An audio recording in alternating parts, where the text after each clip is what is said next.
Allow the children It's okay. Off your mind. It's okay. Off your mind. Chai! Now wow, people wey suppose talk truth to power don't off mic. And if we talk, now 500,000 they go summer us, call them hate speech. But fear not, Maiyegun don't come. Ingo torchlight every corner, nooks and cranny of all these bad people where they spoil our country.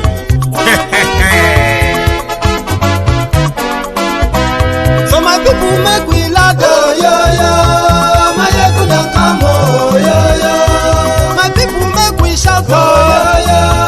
Maiyegun don't come, oh yo yo. Maiyegun don't come, man of the masses, oh yo yo. Maiyegun don't come, oh yo yo. Maiyegun Diary Politico, oh yo yo. Maiyegun don't come, oh yo yo. This one not the off in mind, oh yo yo. Maiyegun don't come, oh yo yo. And in the touchlight every corner, oh yo yo. Maiyegun don't come, oh yo yo. Okay, some people be they holla say they want the power. Chai, them be promise us say we go get light and power. Them hustle sote they can't get the power. But now they know they do anything with the power. Every day, dollar just they get the higher power over naira. See them talk say make we off mind, but thank God say Maiyegun don't come. So my people make you laugh, oh yo yo. Maiyegun don't come, oh yo yo. My people make we shout, oh yo yo. Maiyegun don't come, oh yo yo. Maiyegun don't come, man of the masses, oh yo yo. Maiyegun don't come, oh yo yo. Maiyegun Diary Politico, oh yo yo. Maiyegun don't come, oh yo yo. This one not they off in mind, oh yo yo. Maiyegun don't come, oh yo yo. Person where they do evil, no one make person talk. Them say that Maiyegun, that man too they talk. He too they talk. Say Maiyegun Diary, he they hot like pepper. But every day then they take money in bulk. Poor man picking, they the street they hawk. Still them talk say make we no talk. But thank God say Maiyegun don't come. So my people make you laugh, oh yo yo. Maiyegun don't come, oh yo yo. My people make you shout, oh yo yo. Maiyegun don't come, oh yo yo. Maiyegun don't come, man up.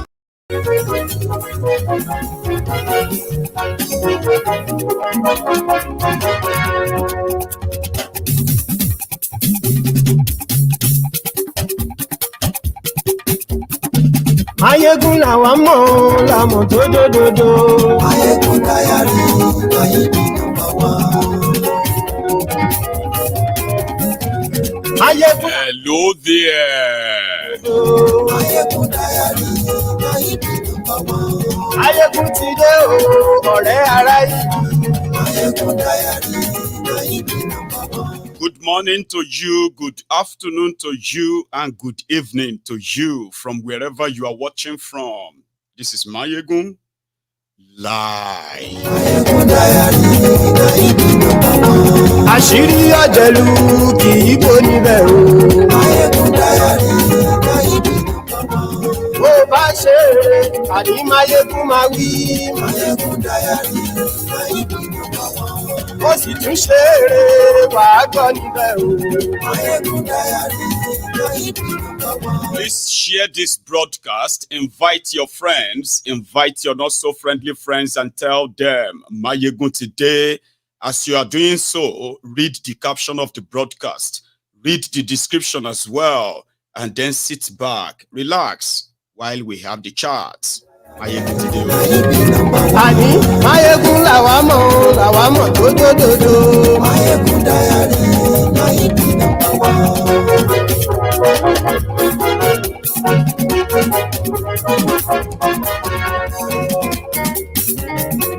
Àní ẹ̀sùn ràkì. Maiyegun ti dé. Ruben Abati Ọ̀jẹ̀lú ẹ̀sùn versus the obedient. Àní APC ẹgbẹ́kẹ́gbẹ́ lórí Facebook versus Peter Obi. And yes, so like They are now asking for his arrests. glory you too. And Arrest him if them burn you well. Obedient are also firing back. Ijó ìgbádìyẹ. And yes, so like Presido bá rú Thank you so much. Share this broadcast. And yes, so like gómìnà gbówó jẹ. And yes, so like The dollar is now 1,045 naira, by the way. and yes, so like aṣòfin tí ń rúfin o. Another RCCG pastor is now the EFCC chairman. Dig that. And yes, so like ọ̀jẹ̀lú ẹ̀ súnrakì.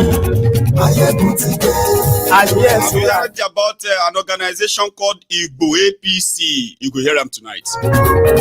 Yes. Maiyegun ti gbé. Motide, Ekule. So good morning to you once again. Good afternoon to you. And good evening to you. From wherever you are watching from. Right? This is Maiyegun. Live. I was reading about journalism and journalists. I don't know, somehow I was just reading that up. And the definition of journalism is telling stories. A journalist is a storyteller. Somebody that will tell a story that the powerful people do not want told. So when you listen to Maiyegun and you're like, story, because I have to tell you this story. You need to connect to the story. These are the type of conversations that are not really allowed anymore. Free will, free convo and all of that. Not anymore in Nigeria. But if anybody now choose to say they want to go into journalism, you want to go into storytelling, you chase this story. And then you tell the world that story that most powerful people don't want it told. That is when you call yourself a journalist. But over the years, I have also come to learn that there are also people called yellow journalists or yellow journalism. These are those that are readily available to the establishments in helping them shape the narratives. Which means whatever they want the public to know and how they want the public to take it, how they will present the lie and keep hammering on it until half of the population will begin to repeat that same lie. Yellow journalists. No wonder that the criminals and the crooked ruiners of Nigeria, many of them have invested so much in the media. They don't want the real journalist to chase their story. They want the hired journalist to tell the story, which is going to be their own handwritten lies. And then that will become policy, it will become political precedent, it will become a lot of things, because there is always going to be the media and the yellow journalist that will always be willing and ready to help plant those doubts, presumptions, assumptions, to take your heart and mind completely away from the real issue. And in the case of Nigeria, it works so well. Oh no, it's working so well. And when the obedience started popping out Reuben Abati's name, Reuben Abati again. That Reuben Abati is Reuben Abati. What did Reuben Abati do? They say Reuben Abati said waiting concern Peter Obi inside Chicago State University forged certificates. That Peter Obi is only looking for media attention. That is why he's calling a world press conference. Conference for what? That if Peter Obi loves media, why can't he just go into evangelism? Could Ajeri Jehovah, apologies to you, my people who are Jehovah Witnesses. So, okay, just like that's what comes to my mind. All right, no insult intended. Okay, Eko Ajeri Jehovah begin to appear on TV every day. I think that is what provoked the obedience. Like, insult, which kind of insult be this? What did they worry this man? Everyone knows that Tifnumbu's this forged certificate, this issue of a criminal past, a lot of Nigerians are already coming under the radar of international communities. You know, people are already being kind of, profiled. Nigerians are reacting everywhere. So he decided, as one of the political leaders in Nigeria of today, in Nigeria, he decided to speak out too. Like, listen, if I was him, I would save this country this whole stress. I don't need to send people to speak for me. All right? The more you keep quiet, the more those paid cretins will be making up different stories that will completely complicate things for you. An advice, and he called him Chief Tifnumbu. That Chief Tifnumbu should come out, all right, and talk to his own people. You are ruining a country of 200 million people. At least you can face them and just talk to them. That's what he said, though. Since that time, it don't be like, say, World War III is about to start inside Nigeria. Let me break it down for you. It was Atiku that went to Chicago, took Tifnumbu to court, as well as the Chicago State University. The court documents then confirmed that Tifnumbu forged his certificate. So Atiku then came back to Nigeria and he did a press conference. He called it World Press Conference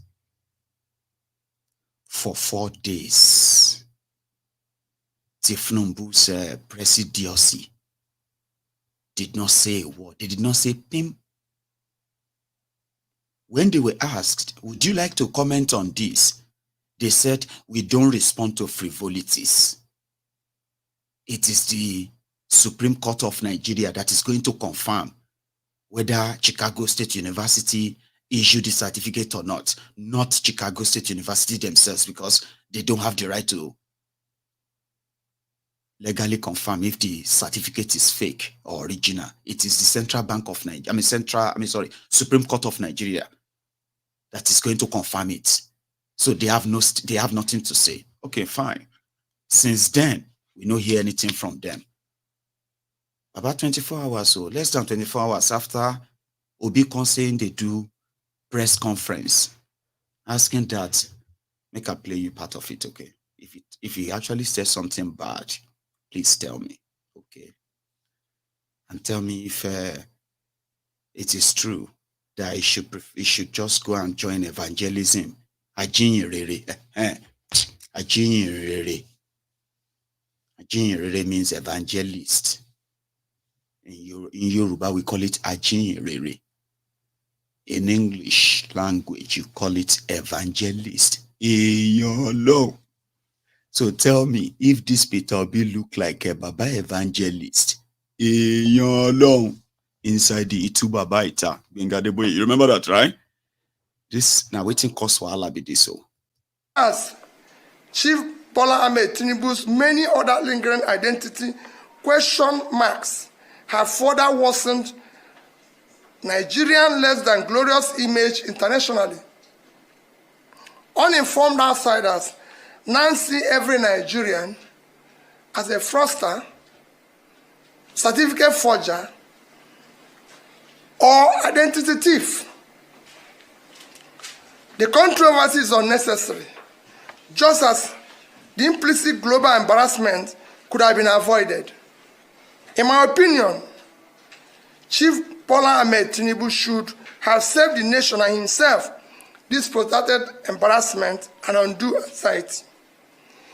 Even in this late in the day, however, Chief Ahmed Bola Tinubu still owes the nation and the world a simple debt of obligation only he can discharge. I therefore respectfully and humbly call on him to immediately and personally mount the rostrum of his present high office to perform a simple task once and for all time. He should reintroduce himself to the nation he governs and to the world for avoidance of further doubt.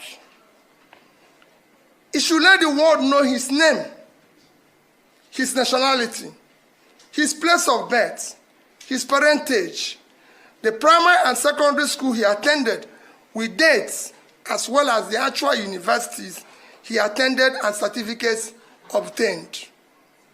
It should indicate clearly where and when he did his national youth service. In addition, if at any time he has had a change of name, it should state so clearly and circumstance that his name itself is no crime. This is a simple task that will take only a few minutes. It requires no affidavit, prolonged court process, spokesperson, agents, or surrogates. The task is one that only Chief Bola Tinubu himself, through a direct personal statement, can perform.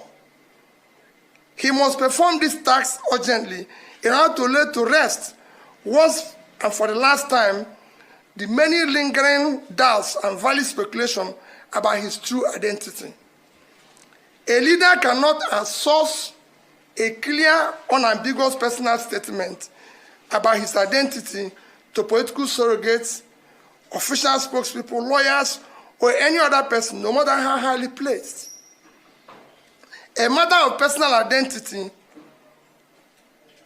of a leader is too sensitive and central to the function of the office he currently occupies to be trifled with, outsourced, or disguised under the cloak of officialdom. It is about integrity, morality, values, and the rule of law that defines the character of a nation and its people. In his present capacity as a leader of a nation of over 200 million Nigerians, his true identity is a matter of grave national and international interest. The people deserve to know with certainty the true identity of their leader, and this overrides whatever rights he may have to personal privacy. In addition, the international community deserves to know the true identity of the person with whom they will engage on Nigeria. Having stood for an election of elevated office of the President of the Federal Republic of Nigeria, Chief Bola Tinubu have implicitly undertaken to cede the rights of private citizens in favor of life of open disclosure of his true identity and other circumstances that might be of public interest. His person. Now, waiting talk with that too. That less than 24 hours after that, Baba, if you have been following the media, hey, it is like everyone else can talk, not this Obi. Now, let me tell you the accusation now. After delivering that and he left, they believed that Peter Obi's press conference put Tinubu in more bad light than Atiku's press conference. In fact, in their own meetings, they have concluded that Peter Obi is using style to prepare his supporters in rejecting the decision of the Supreme Court, which would then throw Nigeria into anarchy, since supporters of Peter Obi never recognizes Tinubu as president. And with all of this, and their role in amplifying and escalating the story of this Chicago State University, the drug dealing, which are also parts of Peter Obi's petitions appeal at the Supreme Court. In case some of you don't know, okay, part of the petition of Peter Obi to court is that Tifnumbu did not go to the school he said he went. And there are already conflicting information about his date of birth. It was only Atiku that decided to go and put Chicago State University under oath in America. So Obi himself, I don't know if they had any written application to Chicago State University to present the original details of Tifnumbu to them in their petition. I don't know. But they pointed out the infraction in that is certificate, which indeed, without further evidence like Atiku just did, is probably going to be like, well, you have not enough evidence, even though they are not interested in looking at them anyway. So Obi was like, let's leave this issue of whether court is going to say it's fake or it's original. Everybody knows that this is a forged certificate. But the only person who can be honest enough and not chicken out like a coward, hiding inside the rock, and then you have like 1,000 other surrogates speaking for him. I was like, you could just come out and just debunk the whole thing and just end it. But it won't. That was when Abati picked on Peter Obi. It was the first. Listen to this. When I saw the press conference by Mr. Peter Obi yesterday, I thought it was needless. If Mr. Peter Obi is considering a career in evangelism, yeah, there are many people who have gone from other careers into evangelism, but within the framework of the electoral process, what he did yesterday was just, in my view, just seeking media attention, looking for publicity. Why do I say so? The electoral process is effectively a process. If you, as a principal member of the process, if you have any grievances, the best place to go to is the court of law, and which is what Atiku Abubakar has done, the presidential candidate of the PDP, pursuing his matter in the court of law. The last time Waziri Atiku Abubakar had a press conference, he came out and said he wanted the candidate of the NMPP, Rabiu Kwankwanso, to join him, and also Peter Obi of the Labour Party to join him. The Labour Party released a statement and said they were not part of it. Okay, is it that now the Labour Party has changed its mind? The only appropriate forum that Mr. Peter Obi can adopt is to go to court, to say he has issues to raise. But to come forward and then be giving a press conference and moralizing, it doesn't quite fall within the framework of the matter before us. But of course, for publicity purposes, for attention-seeking purposes. What he has said has generated attention. And I think that the response that he has received from Felix Moka of the APC is in place. What Felix Moka has said is that the 8.9 million people who voted for Bola Ahmed Tinubu in the election, in the presidential election, they were not groggy when they did. So there's clearly a division on the matter in Nigeria. And the only place you can resolve it is not through propaganda, it's not media attention, it's in the court of law. So Mr. Peter Obi must be very clear about the fact that the matter is now before the Supreme Court, and it's only the Supreme Court that can decide on that particular matter. Do you get that? The same talking pattern. When you listen to all the people who are, you probably respect so much or respected, whenever they want to share their opinion on this, they will tell you, even though if it is forged or if it's not forged, it's this or that, let the court decide the matter. But Abati went so low when he dragged Peter Obi by the top of his kaftan on the streets. So Obi there didn't take it easy. They enter him since yesterday. Now only God knows which name they never call Abati. Trust me, you need to go on Facebook, go on Twitter, right? And just type Abati, Ruben Abati. You'll be like, Kilo, she waiting do. And that is their fear. Their fear is that Peter Obi is making his followers and other Nigerians believe that the court is compromised. If you are waiting for the court to confirm if the certificate is fake or original, you are just on a long thing. And according to them, that is the process. This is Nigeria. This is the process. Whatever they like, they can say in American court. Whatever Chicago State University like, let them say it. This is Nigeria. It is a process. You will wait for the court to confirm if you go school or you no go school. If you have certificate or you don't have it. Even if your school says we didn't give you any certificate, it doesn't matter. In Nigeria process, you wait for the court. But because people have lost interest in court, they have lost trust. There's no trust in Nigerian court system, judicial system, and there is a reason why. You know that.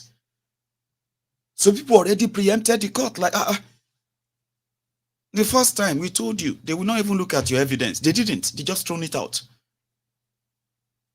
So this is the second one. You want them to believe that they're going to look at the evidence. Of course, they know they won't.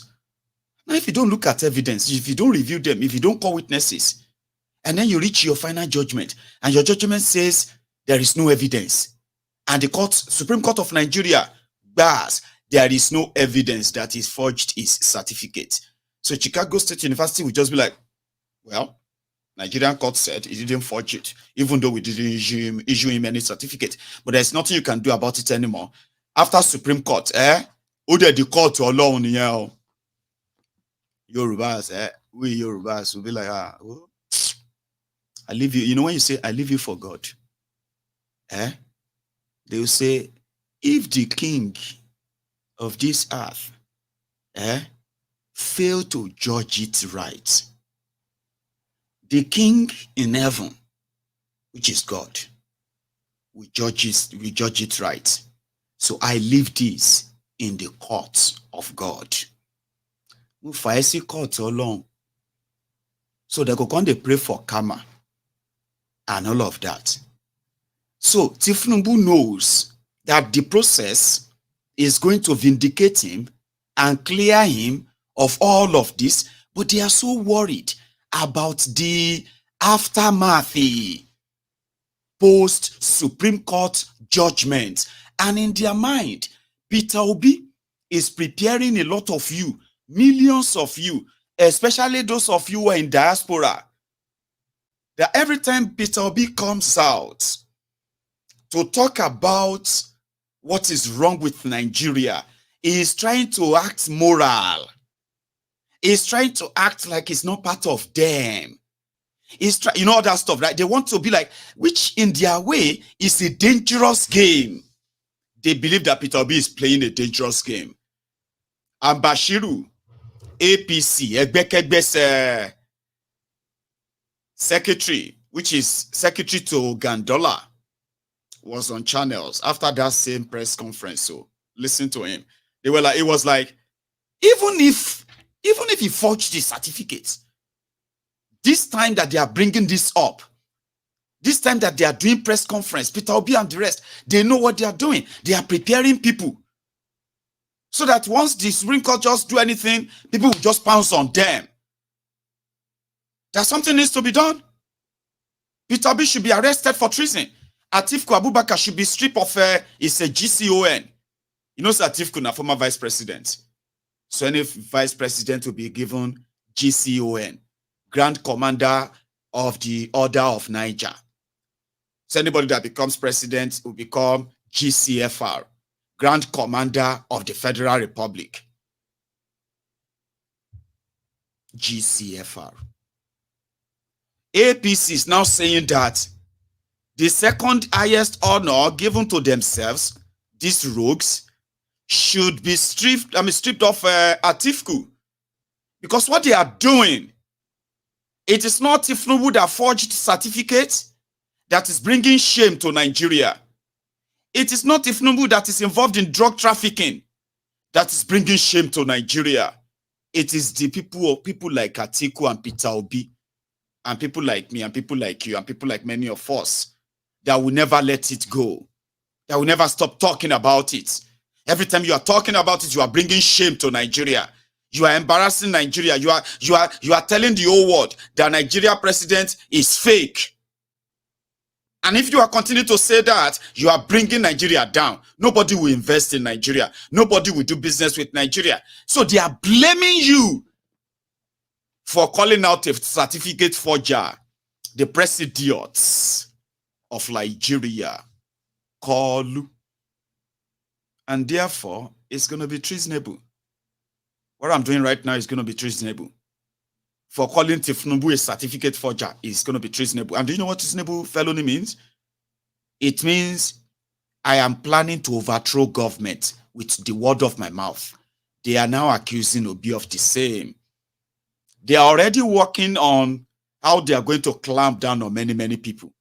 Sure you get now.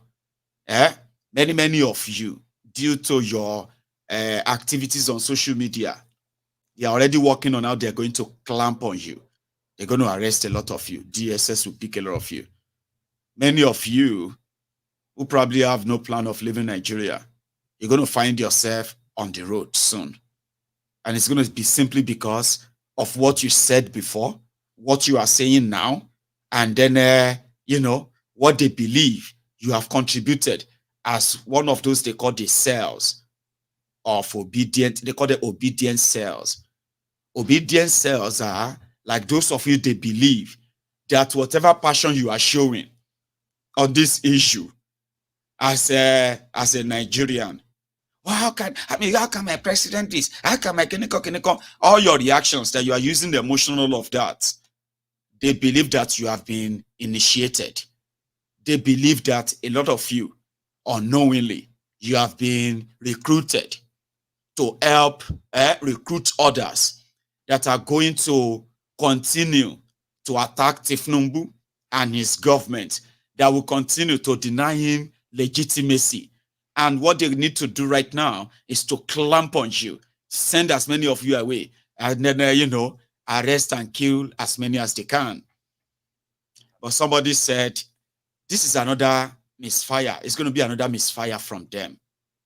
Because a misfire means that they're going to target the weaklings.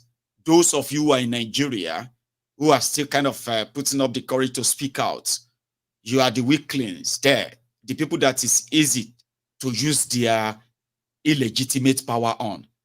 But more than 80 to 90% of those who are taking this rogue government in Nigeria to the cleaners every day. We are in the diaspora. Do you know that? That the strength of the media that is holding APC Egbe down, much like they have not been able to do what they plan to do to you. They are mostly in the diaspora. You will see the IPOB, very strong and formidable. You know them. They are not so close to where you can easily just be picking them up and humiliating them, except for the innocent ones that you'll be looking for, the easy target.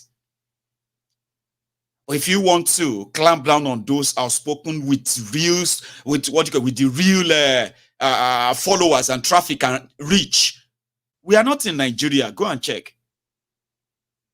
That is why when you see those ones who are in Nigeria that call themselves influencers, they are neither here nor there because they are being careful. Abi? So APC, Egbekegbe would need to start paying Interpols. And you will need a lot of that money and a lot of Interpol to track a lot of people then. So you have the Yoruba nation advocates who don't want anything to do with Nigeria too. You know that? You have those who are obedient in their way of thinking if they pull forces together, maybe Nigeria will have one last chance. I remember some of them telling me on this platform that it is going to be their last shot for Nigeria. If this one fails, they are giving up on Nigeria entirely. That was before the 2023 elections. That's what turned so many of them to obedient. Yorubas, Hausas, Fulanis, Igbos, and everybody from all over the place. In the diaspora, a lot of them actually returned back to Nigeria to participate in the charade. But they have learned their lessons today. So majority of these people are those that continue to demand for what is right because they believe they are mounting the pressure, the judiciary, and the rest of all those things they are building on. They are not in Nigeria. They are the most disappointed, in case if you don't know. A lot of them believe that Nigeria had a chance in 2023. Right now, you have no idea how so many of them actually feels towards Nigeria, and they are not Igbos. That's another shocker, right? Okay. So they are planning to start clamping on you one by one, and they will be putting all of you away for months, no trial. Because in their own warped minds, with that, they will be able to control what people say about them. It is not them doing the right thing, fixing the economy, fixing your standard of living, fixing your insecurity problem. If they do all of that, people will talk nice about them, even if they are not forgetting the crime and the criminal gang they represent. But they are not interested in all of that. They are interested in what people say about them and how to stop them from saying them, because they are those who are letting the world know that Nigeria Presidiot is fake, with fake certificates, former drug lord. You cannot say this in Nigeria. It is going to be treasonable. Now listen to what APC Egbekegbe secretary had to say on top of this plea that Tinubu should come clean. Tell us who he is. What I can tell you is that it's unfortunate that Mr. Peter Obi allow the seeming trauma that has affected Mr. Atiku Abubakar to also affect him too. And I would say that perhaps there will be need for our school of psychiatry to begin to look at what could be traumatizing some people after electoral loss.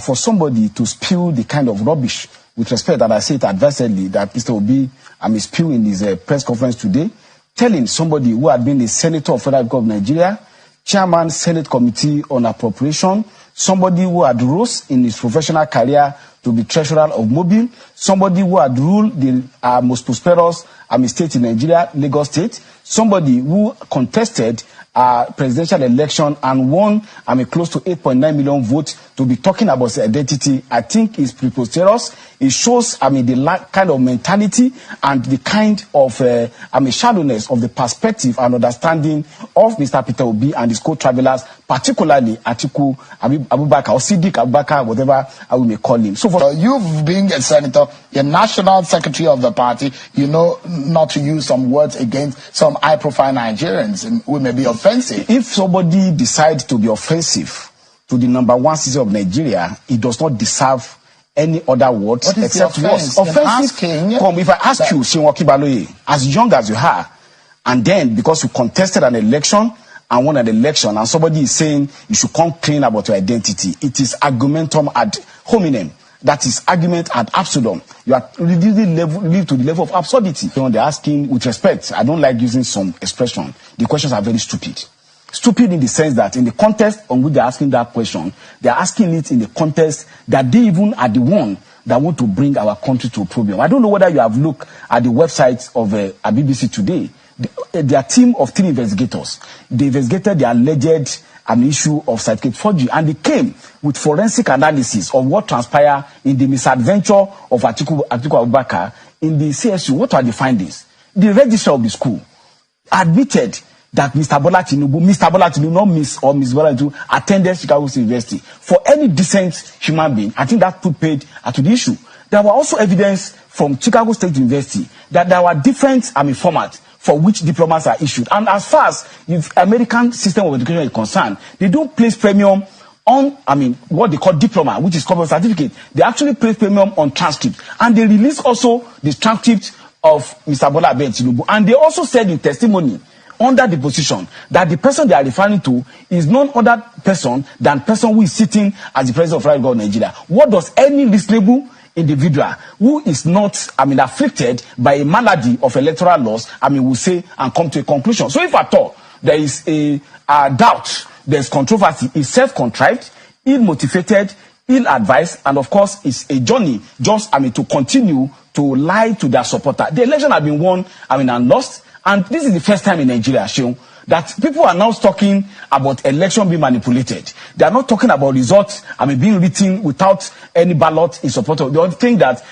they first talk about 25% threshold in FCT, and now they are dropping that one now. They talk about the so-called forfeiture in the United States of America. They've dropped that one. Now they are talking about the fact that somebody graduated. You are alleging me, Ajibola Bashiru, that I will forge my LLM, PhD and BSc, and you have asked me to answer you. I will not answer you. I will just look at you that you are just, wasting your time.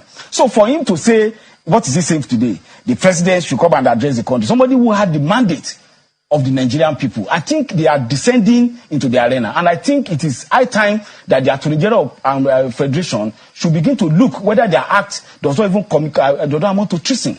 What I can tell you. Nuisance Lele. You see how tensed it was and how fast he was talking, because he was so angry that they asked him to react to Peter Obi's simple request. May I play that one to you again? The people deserve to know with certainty the true identity of their leader, and this overrides whatever rights he may have to personal privacy. In addition, the international community deserves to know the true identity of the person with whom they will engage on Nigeria.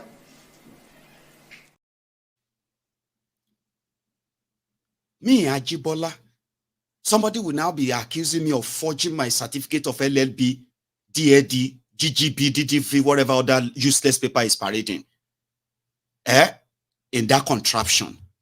If they ask Dawiri to present the certificate of his LLB certificate, is he going to go and hire lawyers? Or present transcripts?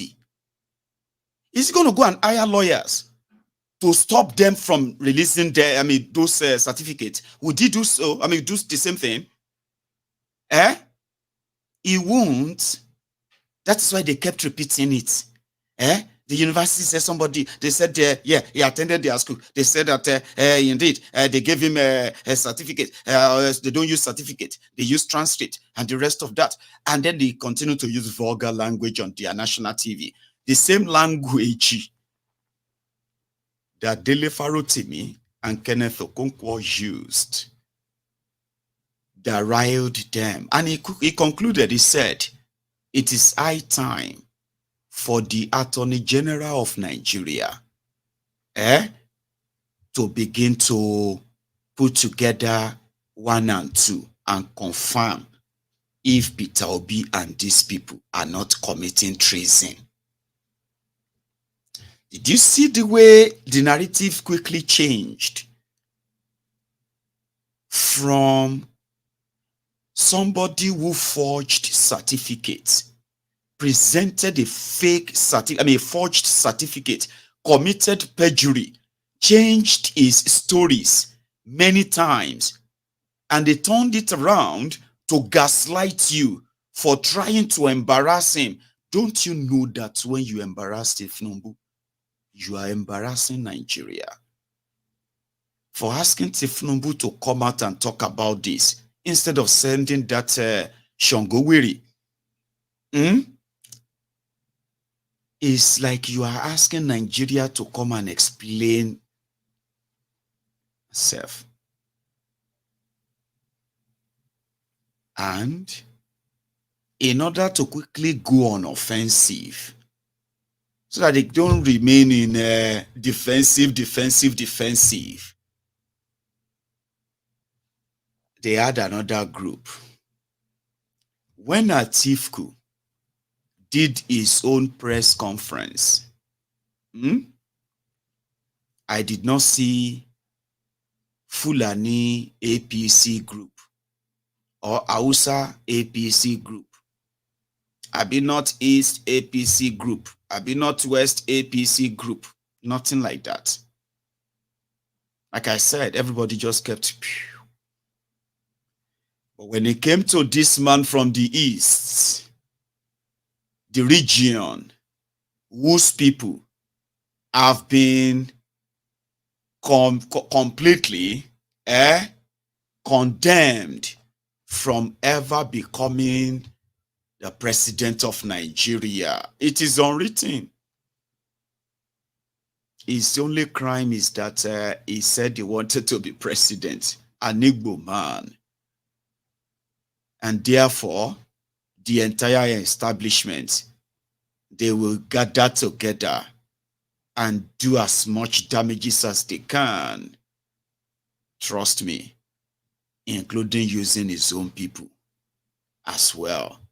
You see this lady, that's an APC lady, Gineka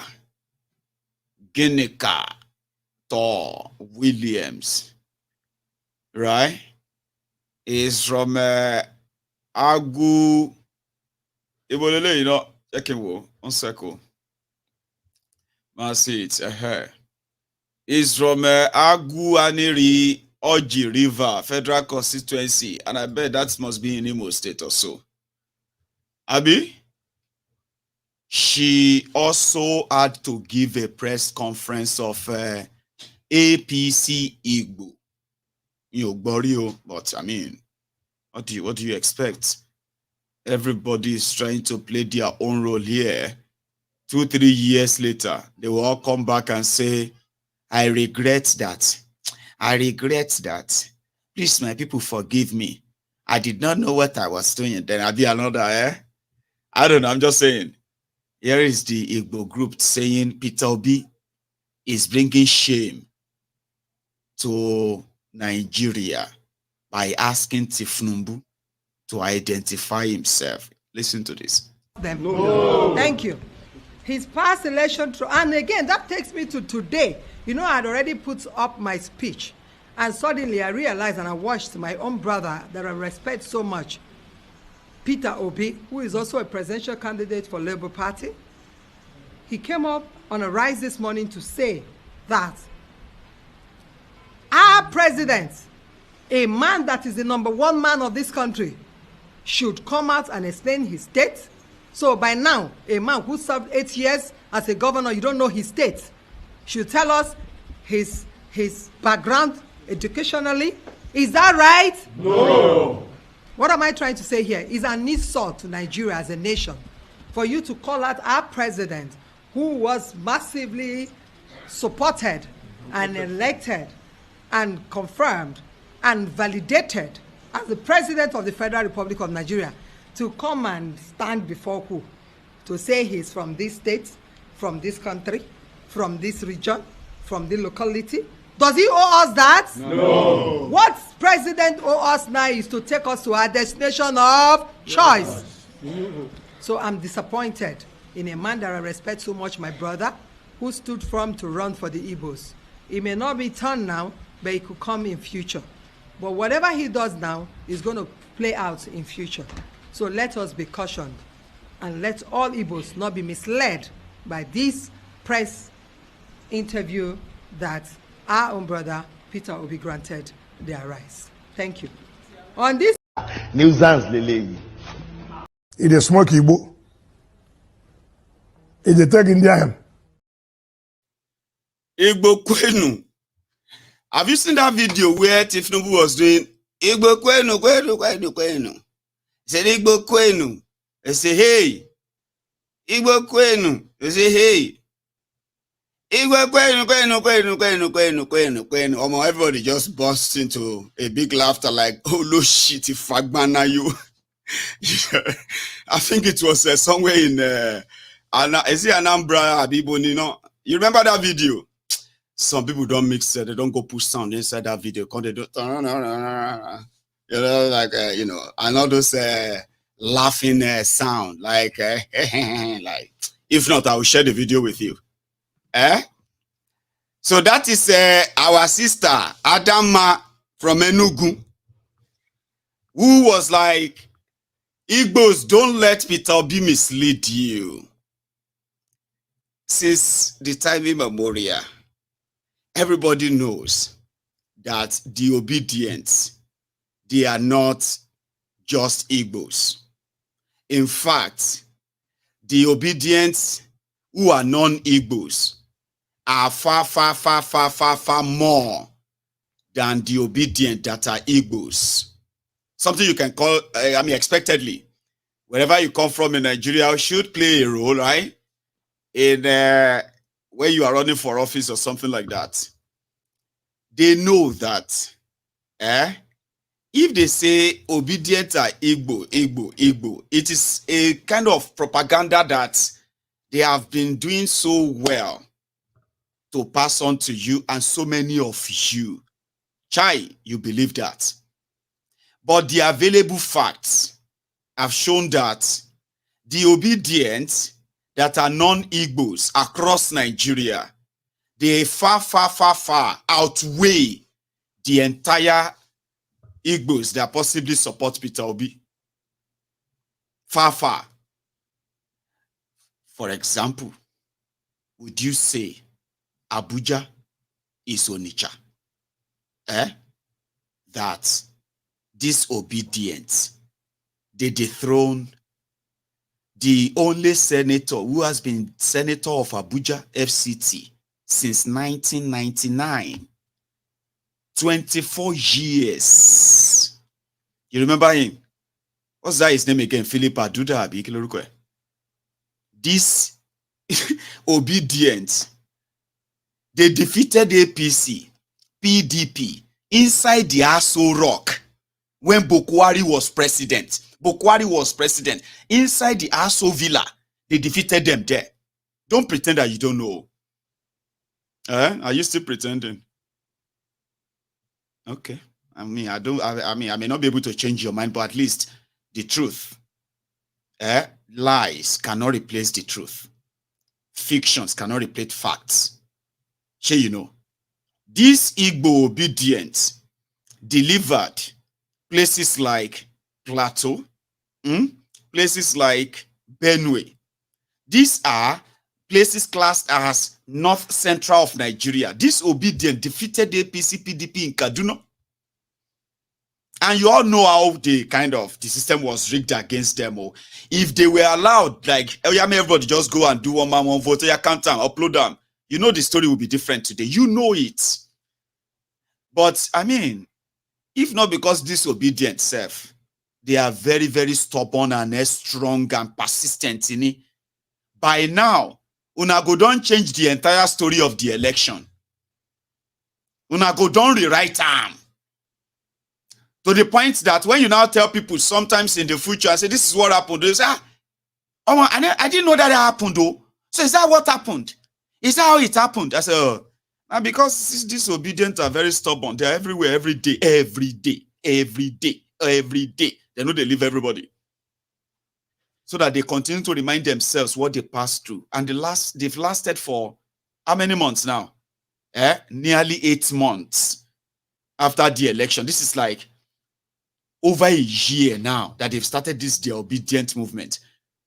But they've managed to plant it in some of you's head. Peter Obi, Igbos, obedient. You want me to go and support Omo Igbo ni? You are allowing this Igbo to deceive you. You are a Yoruba man. You are calling yourself obedient. You are allowing the Igbos to deceive you. They continue to put the Igbos in it.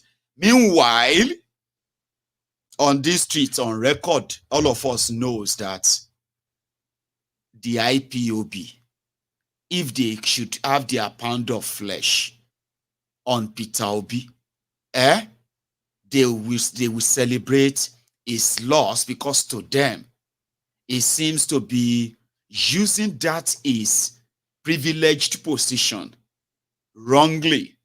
They believed that if somebody like him, and many, many like him, should channel the same energy at which they are discussing how they want to fix Nigeria, if they should channel it to the entire Eastern Nigeria's debacle, the issue of Biafra, referendum, and respect for the Igbo people, would have been much, much, much, much better than this. But because people like Obi want to satisfy the owners of Nigeria, he decided to turn his back on the plight of an ordinary Igbo man and woman in Igbo land today. That they believe that despite the state-sponsored killings against Igbos in the name of looking for IPOB, that somebody like Peter Obi's statement on it, identifying this enough, not just mention, like putting foot on ground and mobilize to say, you cannot be killing these people like this, that could indeed be a checkmate for this murderous system called Nigerian system. So to the IPOB side, Peter Obi is not just a distraction, it's a sellout. So it will be so foolhardy for you to see obedient and begin to drop Igbos and IPOB in it. But we know the propaganda, we know why. It won't make any sense if you don't have IPOB, Igbos, Peter Obi. It won't really drive, it won't push your agenda. Meanwhile, you know that in reality, these are not that connected. You know it. Abibeko? Anyway, they want the narrative to be like Peter Obi is representing Igbos, as if to say the Igbos, they did a regional meeting and they all now came together and they now took Peter Obi and they said, Peter Obi is our candidate in this Nigeria election. There was nothing like that. On ground, there were factual evidence that the political establishment of Eastern Nigeria, the one Nigerianist Igbo elite, they turned away from Peter Obi. Majority of them. They never wanted to be identified with him. Many of them came publicly to say he's taking their shine off. It's distracting them. It's going to make them miss the opportunity. You all saw all of that. But it still won't make any sense to you if you don't say Peter Obi and his obedient in call, they are Igbos. I gave you these examples because they are true. Okay? If there's anywhere Peter Obi enjoyed an absolute support, that are mostly, in so many instances, in what Nigeria is today, you would say unexpected places. They are mostly from outside Igbo land. While back in Igbo land, for who he is, he also enjoyed that same home support. Same thing you would expect for the other candidates too. But there is a generation that they want to identify with tribe, religion, regions, and all of that. And they call themselves the obedient. Anything, just anything that can help get things right in Nigeria is what they are so interested in, ignorantly. And that is where some of us who have lost any emotional attachment to, the failing Nigeria, continue to say, life is a teacher. Remember that life is a teacher. The more you live, the more you learn. And on MaiyegunsDiary Politico, I have also done my best to make everyone who has a stone to grind with this faulty Nigeria to what? To mingle together, okay? In a way that they will eventually find a common ground and face the common enemy, which is the system, no matter who is in charge. Peter Obi is not interested in Nigeria breaking up. You know that. And then you know that majority of the Igbos, if you give them referendum today, they will vote yes. Even though there are those that are going to do their best to either rig it or to try to manipulate it. But Nigeria, even with the existence of such people in Eastern Nigeria, Nigeria would not dare gamble it and say, let the Igbos have their referendum and let us see the results. They will not. They don't even want to find out. So Peter Obi himself wants to keep the Igbos in Nigeria. So which means somehow Peter Obi is not representing the interest of the Igbos. Peter Obi is saying is representing the interests of Nigeria through the obedient. It's very clear. You are all one Nigerianist. Atifku is one Nigerianist. Tifnubu is one Nigerianist. Obi is one Nigerianist. You all have same thing in common, right? But how do you then comfortably bring Igbos into it? Because it is convenient. Remember what I told you about Nigeria? The way Nigeria is structured, Abi? Nigeria is 63 years old, okay? Like after independence. Out of that 63 years, right? Nigeria has, let's say, 6 regions. Now, but, geopolitical zones. But Nigeria had 3 regions because of the 3 major ethnic nationalities. And they are the Yorubas, the Hausas, and the Igbos. So the Hausas in the north, the Igbos in the east, the Yorubas in the west. And there are over 50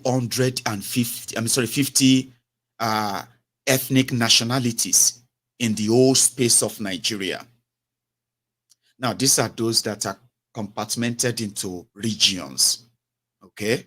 So, northern region, eastern region, western region, the later midwestern region.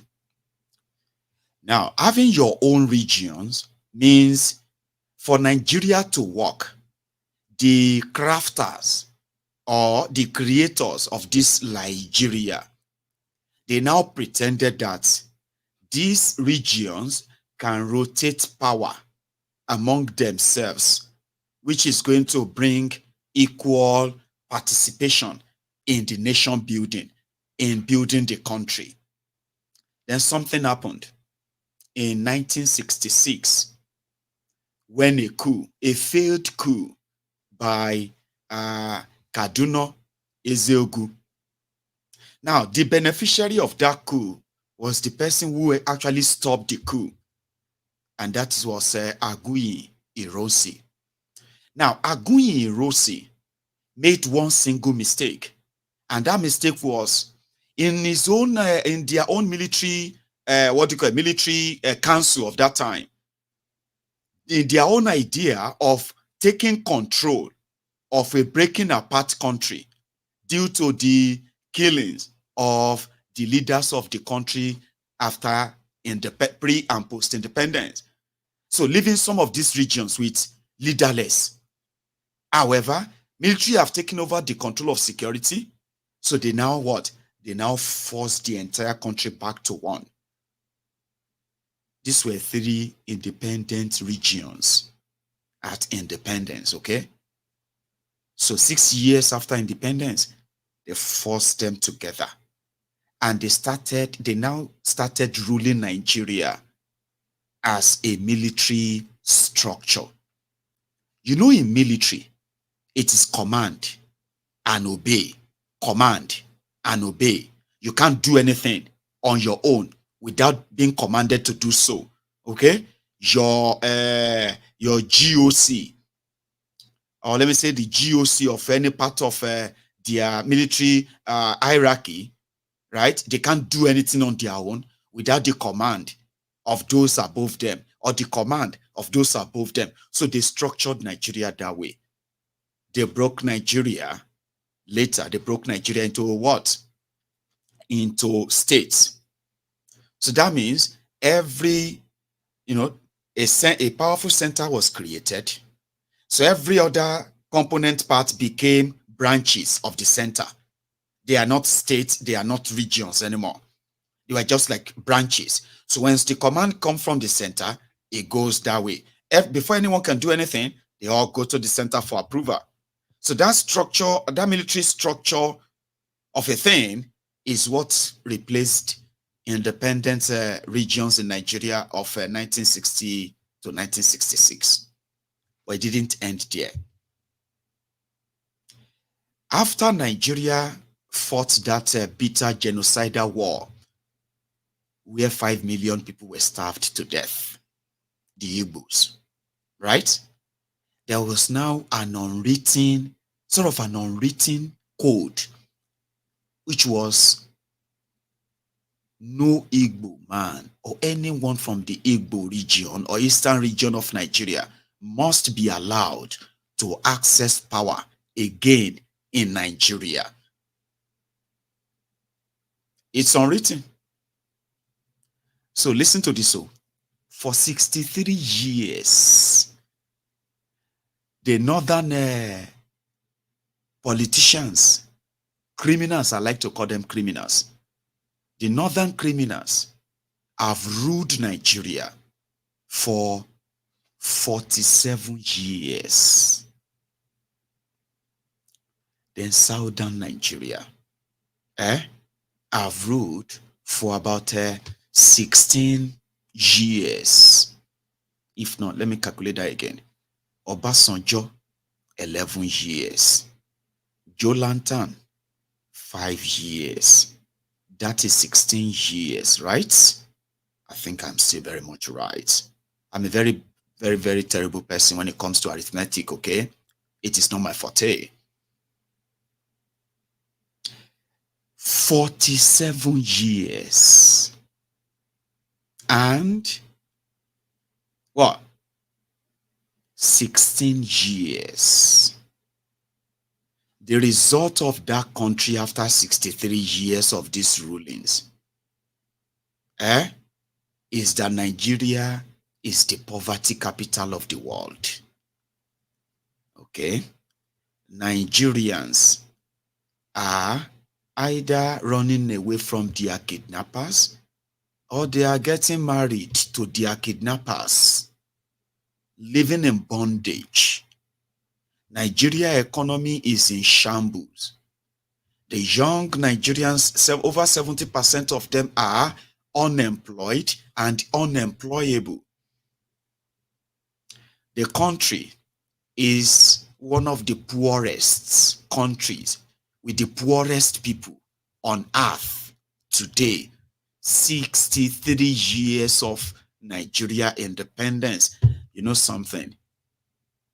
There is no one single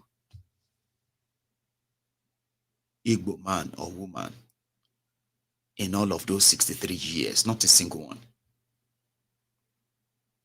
But if you want to talk about what is wrong with Nigeria, if Nigeria criminal rulers or ruiners are unable to provide electricity, they will find a way, and they will tell you to blame the Igbos. How would it concern the Igbos with electricity? Are they the ones that are not bringing it? My brother, you won't understand. Igbos are, so many of them, they will just blame the Igbos.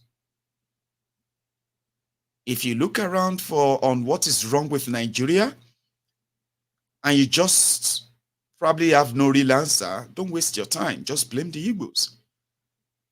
People blame them for ridiculous things that is wrong with Nigeria, but they have never, ever had that chance, because they said it's unwritten.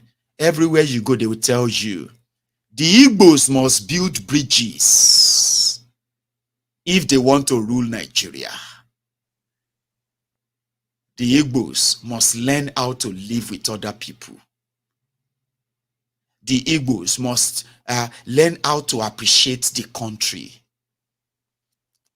The Igbos must learn how to love Nigeria.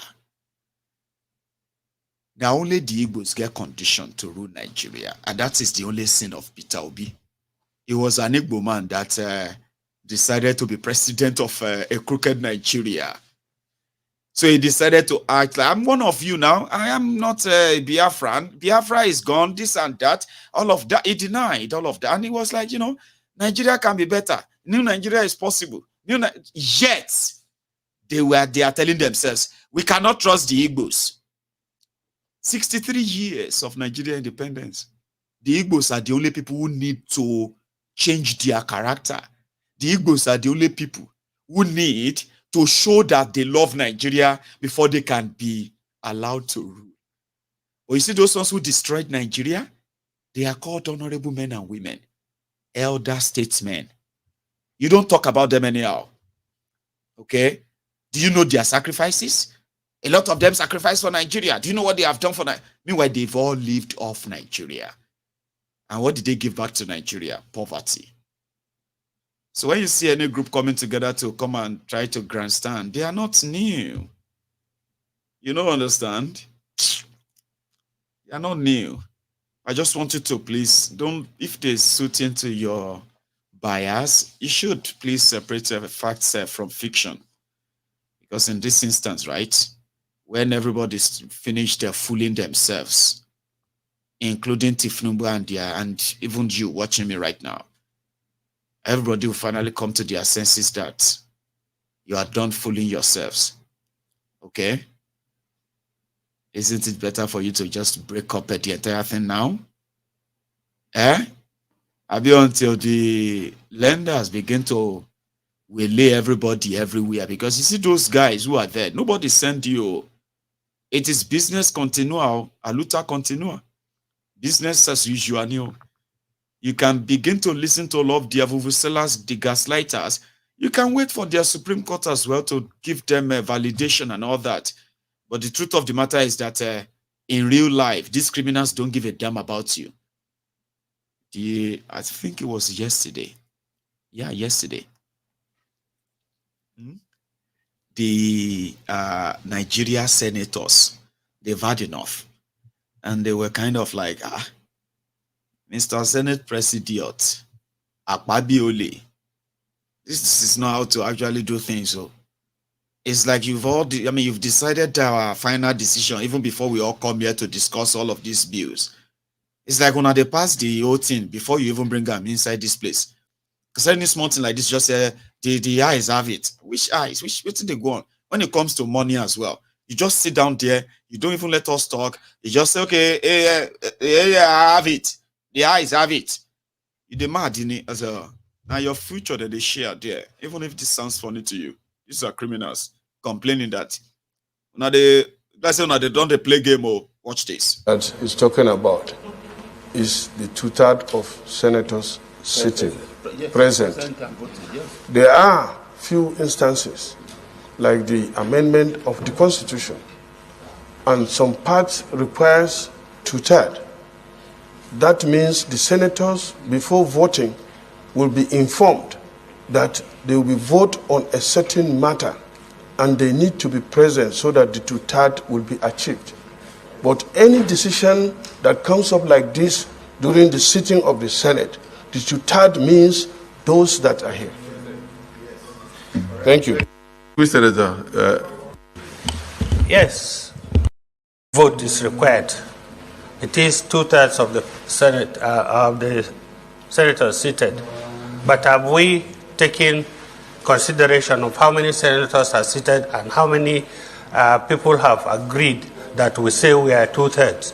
And apart from that, sir, this point is very necessary because since we started this Senate, you said it's a corrective Senate. We have been ambushed all the time that bills are very sensitive bills are brought and are expected to be passed with the speed of light, which is not good for this country. Every senator here is supposed to be adequately informed. He does his research, he comes to the floor and makes a positive contribution. But in a situation where even money bills are brought and we are expected to pass it within 2 hours, it doesn't make sense. It doesn't go well for this country. Sir, you are on seat today. History is going to judge you that things like this are not good for this country. Thank you very much, sir. this is what you pass is good for the country. History will judge me right. If what you are passing with the speed of light is in the interest of Nigerians, history will judge me right. I don't think we will come here to pass a bill that will not be in the interest of the Nigeria. So your point of order is noted. Yes.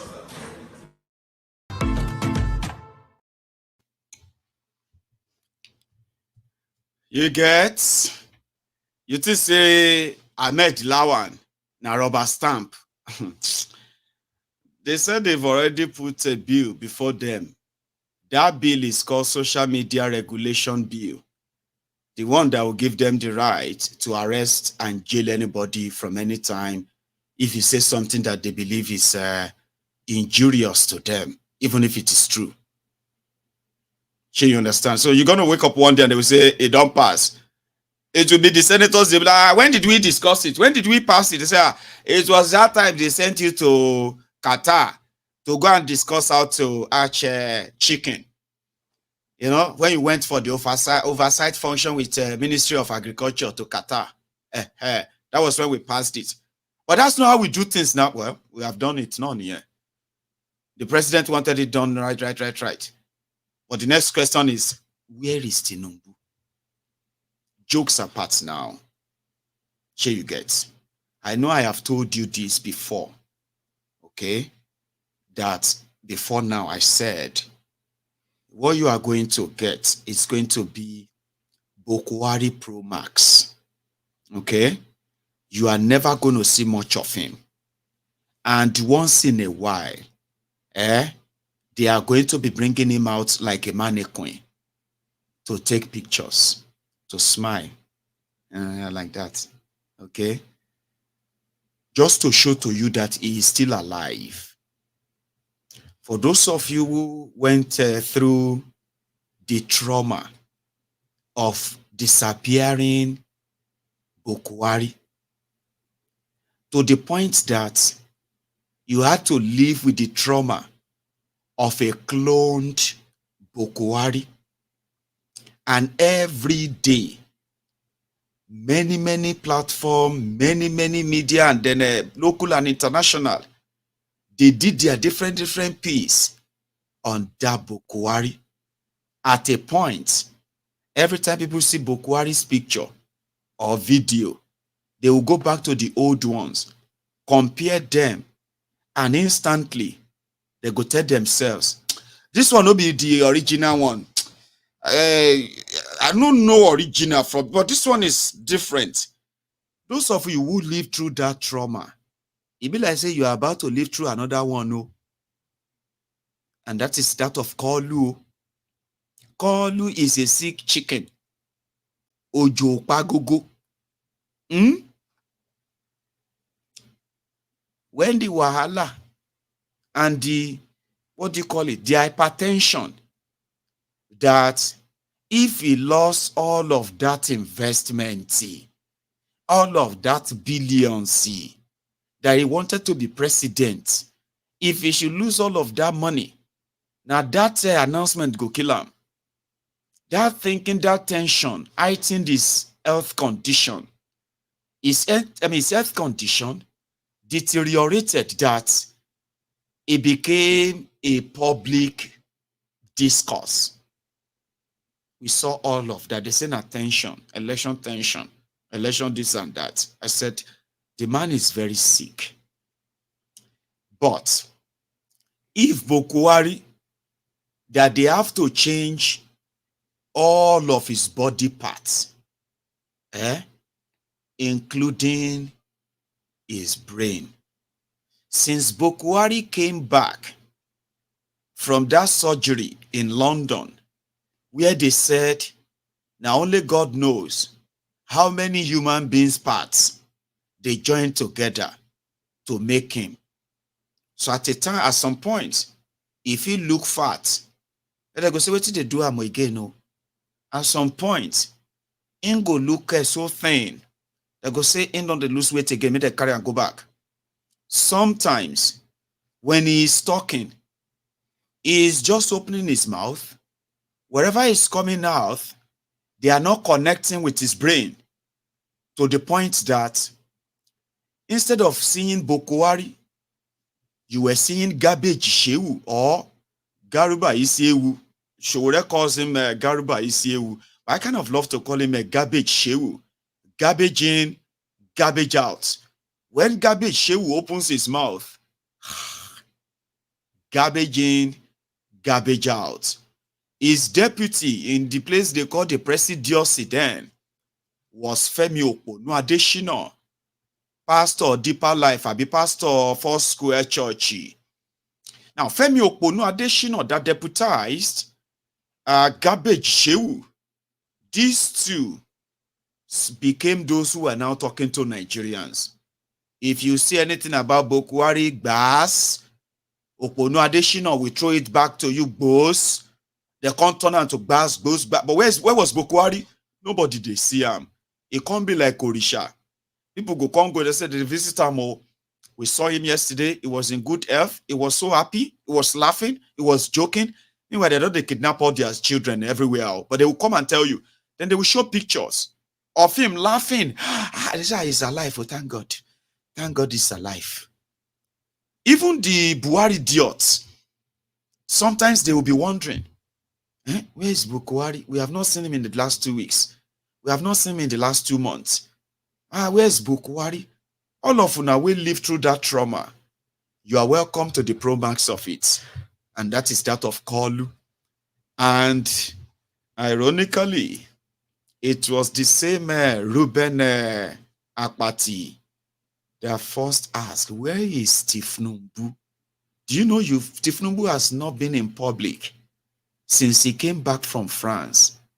Those who went to take him, they said they had to drive the car very close to the aircraft so that when he comes down, he walks straight into the car. And I said, oh, that is true. They did not do the guard of honor that they usually do for these clowns. Tifnumbu go, they go America, then go take about 3 presidential jets. First 2 will first go, carry about 200 people. So then another one that will carry Tifnumbu, that one will now carry about, let's say, 30 people. Now, when they want to go to the airport, those 30 people go down the airport, form guard of honor. So Koolu go come, they shake them. Hello. You know, Bokwari too, that was what Bokwari was doing too. He will shake them. Then when Bokwari enter plane, they go cut the camera. All of them go enter plane. So when they get to their destination, they go tell Bokwari to sit down first. All of them go come down. They go form guard of honor. Before then, they go don't call embassy.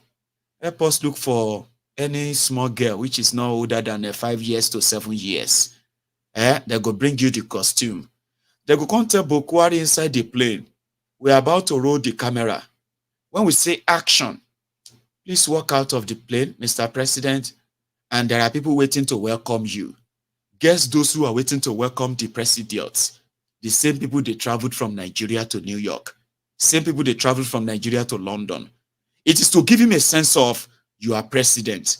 So they will line the line. Okay? So he will shake hand with them, take flower, Morrison flower, Bitesco flower from the girl, the little girl, take pictures, then they will cut the camera, and then we'll go into his car. So all those people as well, when they say Bokwari was meeting investors, when you look at the room, now the same people where they left Nigeria with, now the same people go to inside the room. Now them they act as investors. Before then, they go don't see one mumumadu, be two mumumadus. Bele lecturer, be mumu lecturer, abroad diane buar idiots. We go don't go either dressed like a tiffy, Hausa be Fulani, or a Yoruba man with agbada. That is an abroad diane buar idiot. That one go come sit down like an investor. They go try to take pictures. They say he's meeting with investors. They will post it on social media. That was Bokwari Sarah. Tifnubu is pro-max. The pro-max here is this. They will begin to show to you that he is alive when you start asking for him. He's working so hard. Have you not been reading the news? Have you not been seeing that he's been making appointments? Have you not been seeing that he's been signing budgets? Can't you see that he's been... Why are you asking for him? The last time, did you not hear that he told the soldiers to make sure they bring back the kidnapped student from Zamfara? The kidnapped student from Katsina. Those ones kidnapped from Kaduna. Did you not read the newspaper? What else do you want him to do? So you will never see him. You will never hear from him. And if you wala too much, they go bring him out. They will bring Oni of Ife. They will bring Gobi of Onitsha. They will bring a Sultan of Sokoto. That one will now go to the Aso Rock. He go come take picture with him. So that one will now say, I've discussed about Nigeria problem. Now that one will come talk to the press.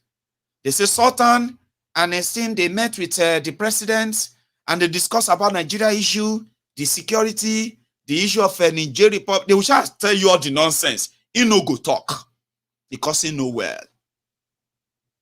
But there is something that Tifnubu has learned from Bokwari, and that is don't go to your doctors abroad all the time.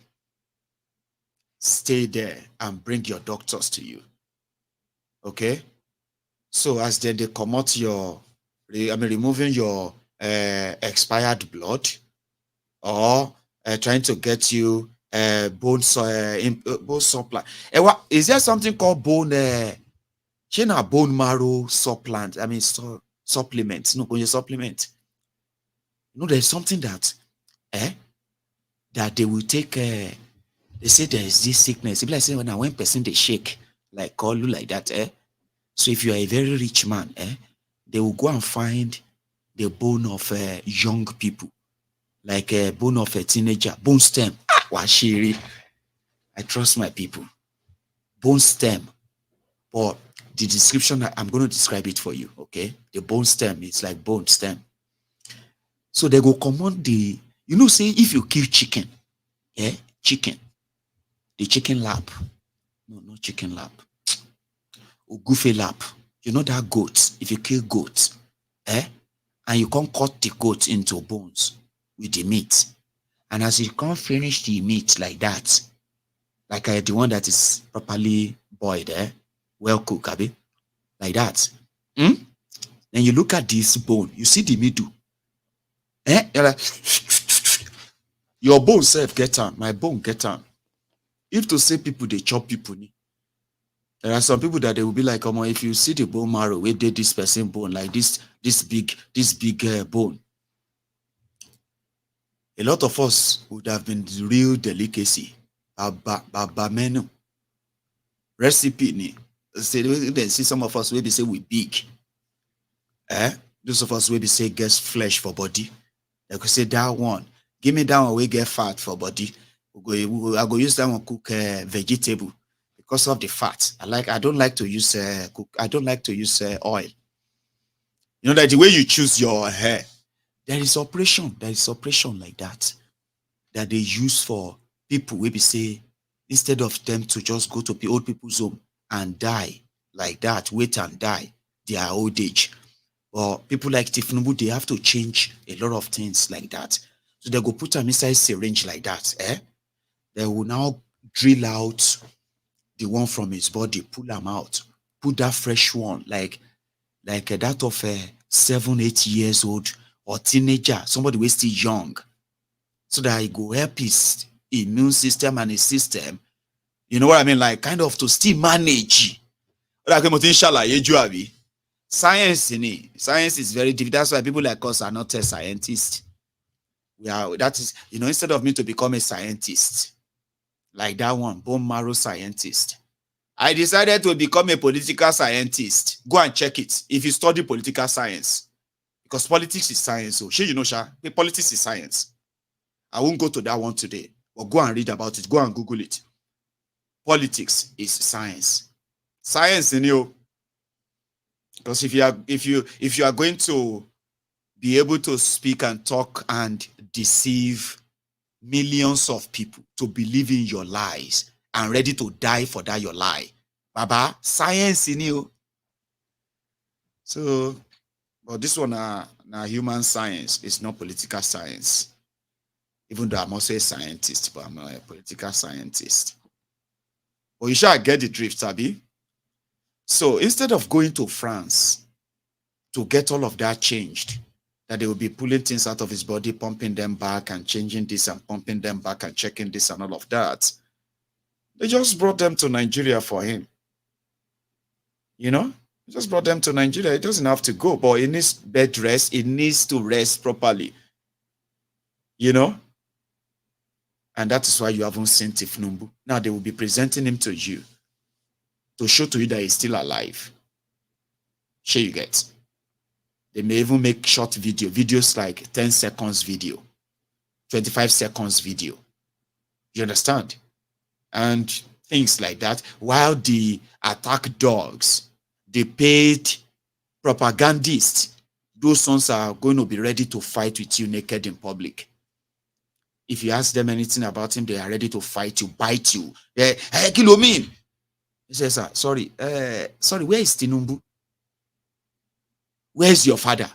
Say, what's concern you with my father? Tifnumbu is president of Nigeria. He's not been seen for like almost a month. Except for 3 days ago when they took his picture. We don't even know if an old picture had been. Remember, they used to upload the old pictures of Bokwari at some point, just to prove to you that he's alive, because they can't take his picture in the states that he probably was. Probably terrible picture, it would have been terrible pictures. So they won't show them.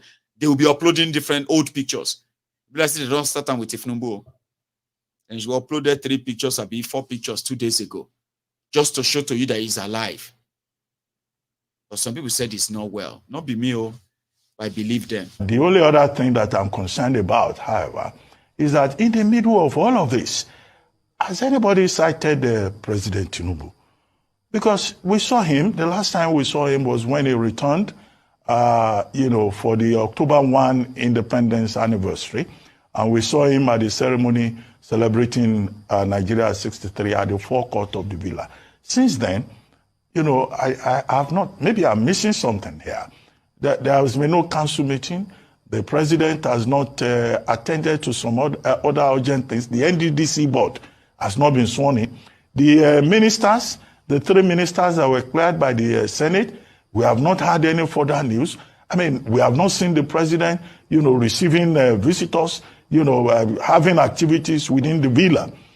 And I know I raised this question previously. Then the president returned from Paris. But since that October 1 event at the villa, it's very strange, because one of the things you do in managing the president is that you have to make sure that the president is on the front page of newspapers constantly, regularly, because the people have to know that, he's on top of the job. If it were in the United States, if a president disappears for just 2 days, the stock exchange could be affected.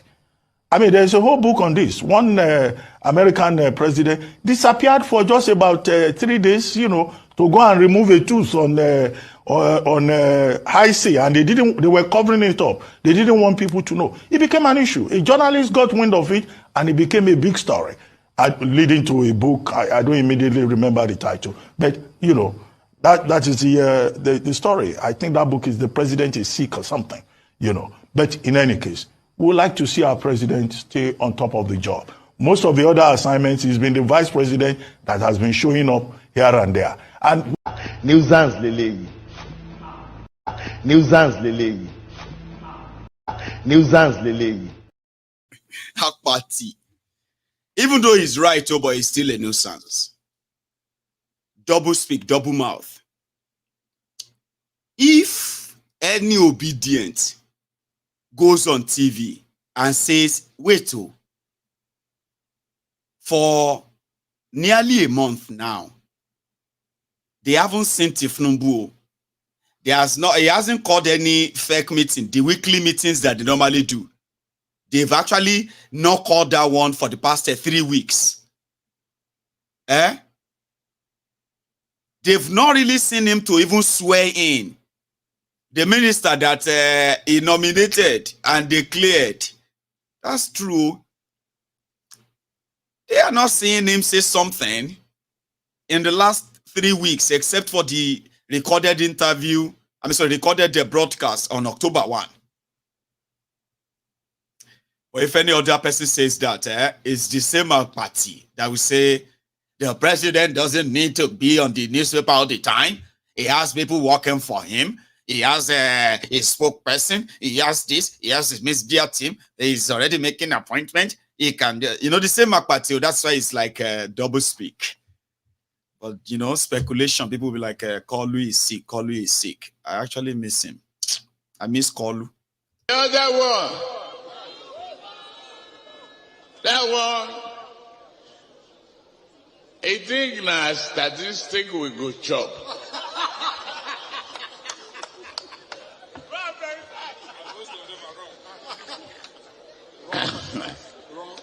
A lie with arithmetic that no Indian can solve it.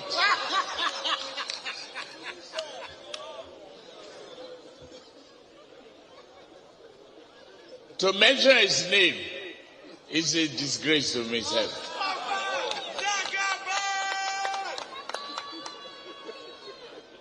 I won't mention the name. Wrong arithmetic, wrong statistics, warehouse economy, and that's not what Nigeria needs.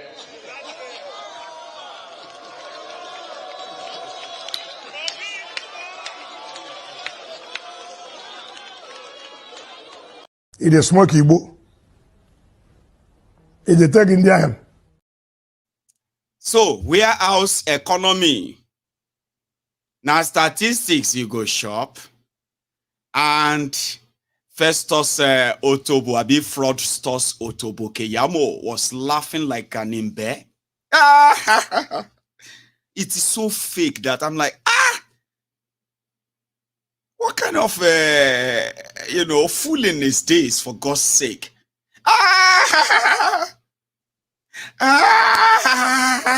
Kilo de ojú ayé àbòsí wò lélẹ̀ torí Ọlọ́run. Anyway, since we no want warehouse politics, statistics, ladies and gentlemen, I know say Stockholm syndrome is one of the real problems that Nigerians suffers from, which makes them Nigerians. Stockholm syndrome. But may I go remind you, 4 months ago, Naira to dollar, na 7.30. I say make I remind you, before all of una begin the change am say After it get to 1,500 naira to $1, una come bring am down to 1,200 D. Abi bring am down to 900 D. Begin to clap for yourself that you have saved naira. Ogun lo ma pa yin o, kogun ma ba lo waste yin o. Shey you understand? Mo dey tell the truth as it is the truth o. 4 months ago, dollar to naira was just 730. 8 years ago, dollar to naira was just 150 naira. May Ogun no kill you.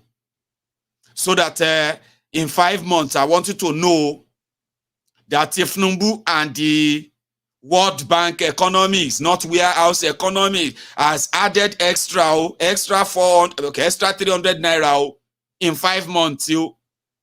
If this your shege last you for 8 years, for those who are actually going to see it through or survive, when you run so that you won't get to their time now, you begin to change the story. Today, Bokwari is saying that he saved Nigeria. That if not because of all he did, all of them go don't end up as you go don't end up at what do you call it, tea farms in China. What if in Yahweh to China? A majority at China and saying. You get, Bokwari is beating his own chest, saying he saved you. That a lot of you don't know what he did for you.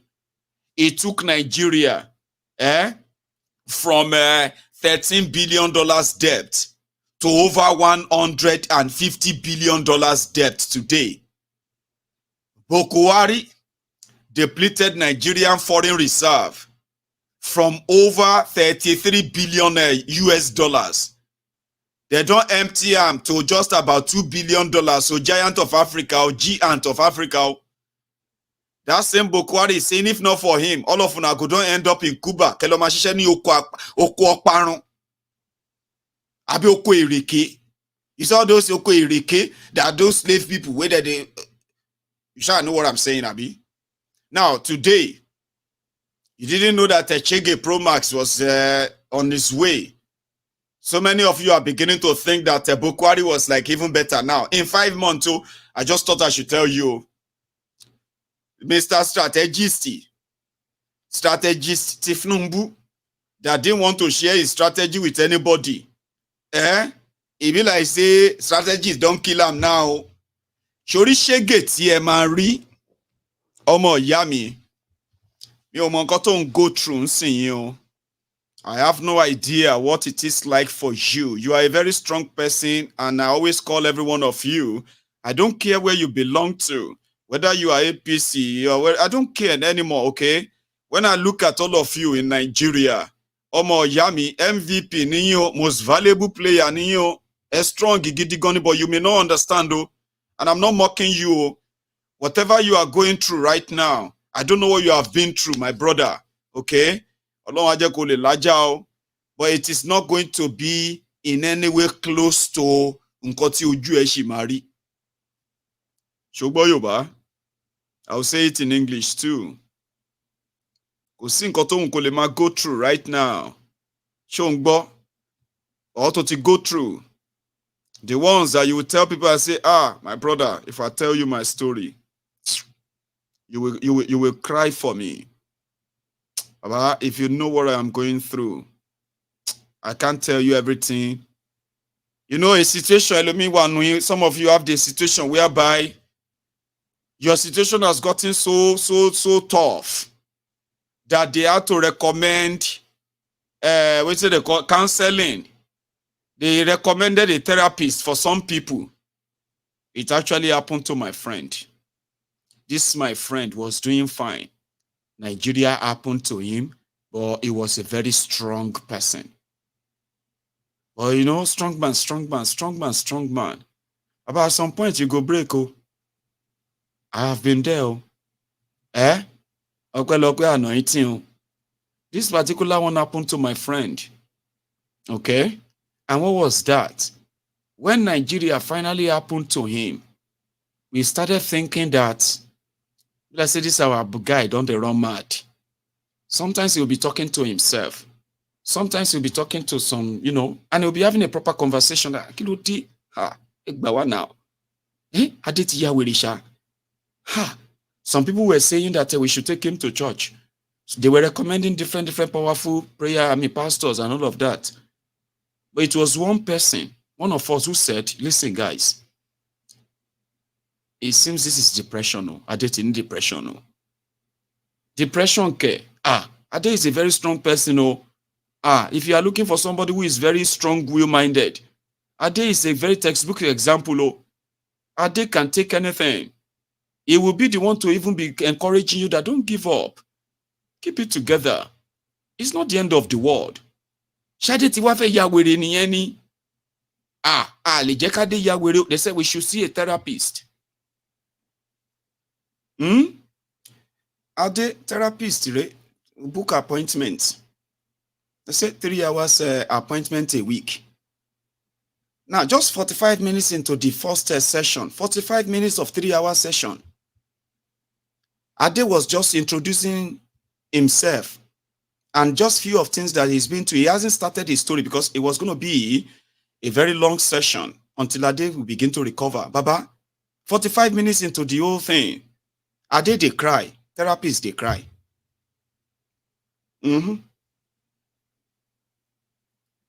Somebody will never share his own story. Waiting eyes don't see. The shege he don't face in Nigeria.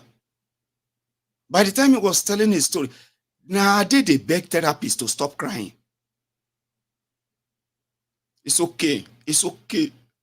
All of that happened to you. How did you survive? Oh my God. Therapists, they say I should come to you and get help. Therapist, Adelumbe therapist. The other one, then it happened to my friend. It is still pretty much about when Nigeria hits you. And those of you who are living in Nigeria and what you are covering up and you are kind of pretending. You are putting up smile every day. This one didn't happen to my friend. It's a story I was told. So, when Nigeria happened to this Baba, this Egbon that was called Ele Oniwatutu Biadaba, very gentle soul. If you put water in his mouth, and you go to Lagos and come back, and you tell him to keep that water will remain in his mouth. It was that gentle that a lot of people were like, why don't you just be like Egbon Sake? Why? They use Sake as a sort of an example of good behavior. When Nigeria hits Sake, now people come to talk, say, Sake gets anger problem. Igba only Sake to ni anger problem. Sake that is only what to be adaba, a very gentle soul. Nigeria can change you. Nigeria will change you. Nigeria can turn you to who you are not. You can bottle it up, you can pretend, you can be hiding it, you can live in denial of it. But let me tell you something. Now only you know where they should they pinch you. They called me, they said, Sake ni anger problem. How can Sake ni anger problem? Sake kilo happen? Don't mind them. They just like to get me angry all the time. What happened? They're so annoying. You see, let me tell you, see, Maiyegun, I'm very gentle. I said, hey, Sake, I know you before I left Nigeria. You're a very gentle person. They just make you angry anyhow. I said, can you tell me one thing that they do that makes you angry? Maiyegun, if I start telling you, okay, Sake is okay. I understand. Nobody recommend the therapist for Sake. Therapist that was supposed to help Sake calm down and manage his anger. Same story. Sake, the first day as well, it was pretty much about tell us what makes you angry and all of that. The conversation never entered 30 minutes. Sake and therapists they won't beat themselves to death. And she's therapist, the gun anger problem. Now therapists come, they call police, say, may police can't take Sake from his own office or else he go keep person. If police no come here, can't take this person out of this, I go kill him. Therapists, they call police.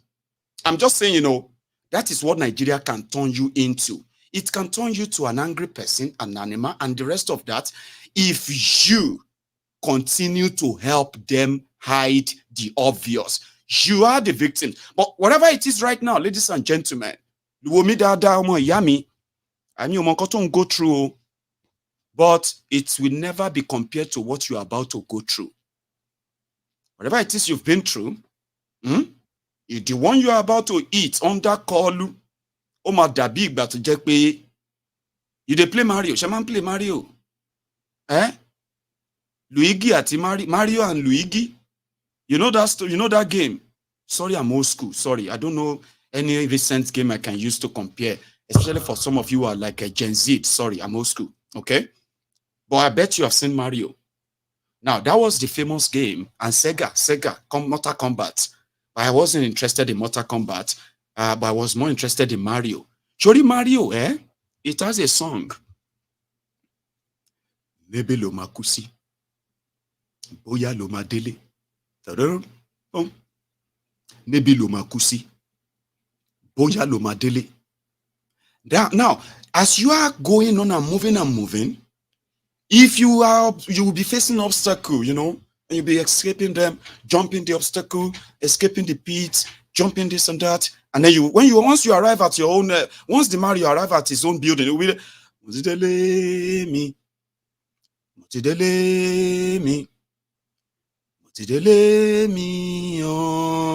that means I've reached my house and I finally got home safely. But there's one trick about that Mario game, my brother. You see, every step, every stage that you manage to get home, when you wake up the following morning, you're going to wake up to another challenge that is tougher than that one you just escaped, level 1. Then you go to level 2. You go to level 3. The harder it becomes. You go to level 4. The harder it becomes. Level 5, level 6. So even you, the more determined you're going to be. I need to go to level 7. I need to go to level 8. Finally, you go die. And you go back to level 1 and start all over again. And that narrative is very simple. Every day that APC Egbekebe is in charge of Nigeria, they will continue to make your lives like a Mario at Luigi. You will be battling with it until you pay. But for those of you who have survived so far, I don't care where you belong to. I don't care where you come from. Indeed, I care about you, and I say to you, you are the MVP. No matter how hard it is right now. Omo, ya prepare. Oshimaha dijube lo. Wish on you. I'm not wishing it on you.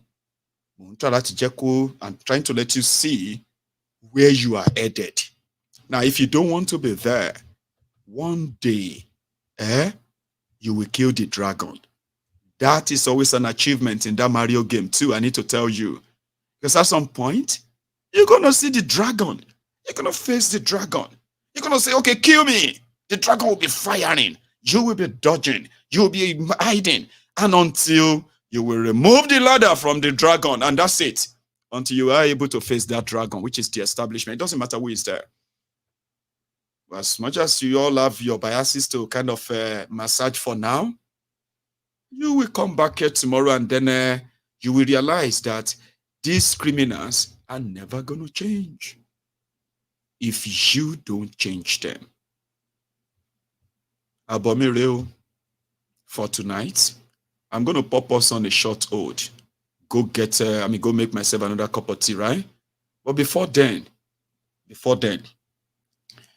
if Tifnumbu is missing, Abi, his ministers are also kind of taking care of themselves, Abi. Or you might be asking, where is Werewike? He's also in the kitchen. This time around, cooking for another set of their gangs. Take a look. You didn't got leave. Give me small spoon.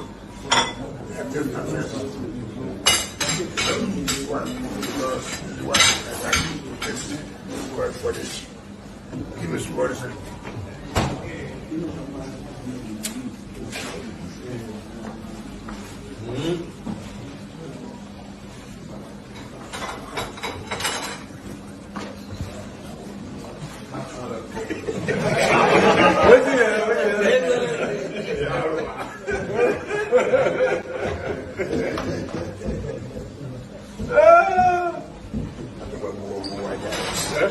We are there. Very good.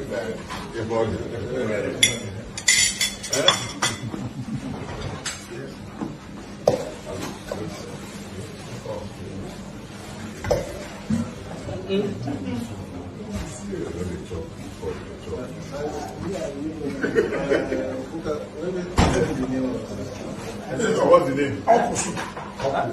Okra. It's okra now.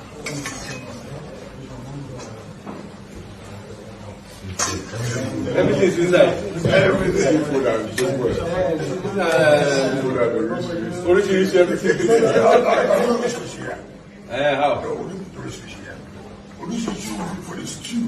And then boys for chop up with the balance. This one. It's proper okra sauce. You have the seafood here. You have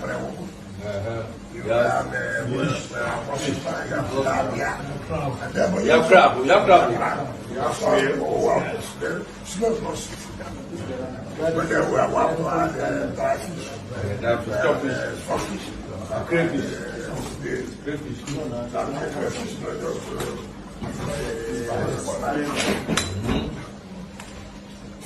Now when some boys now, maybe let's have this them should not be boiled. 70 years old man.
Thank you very much.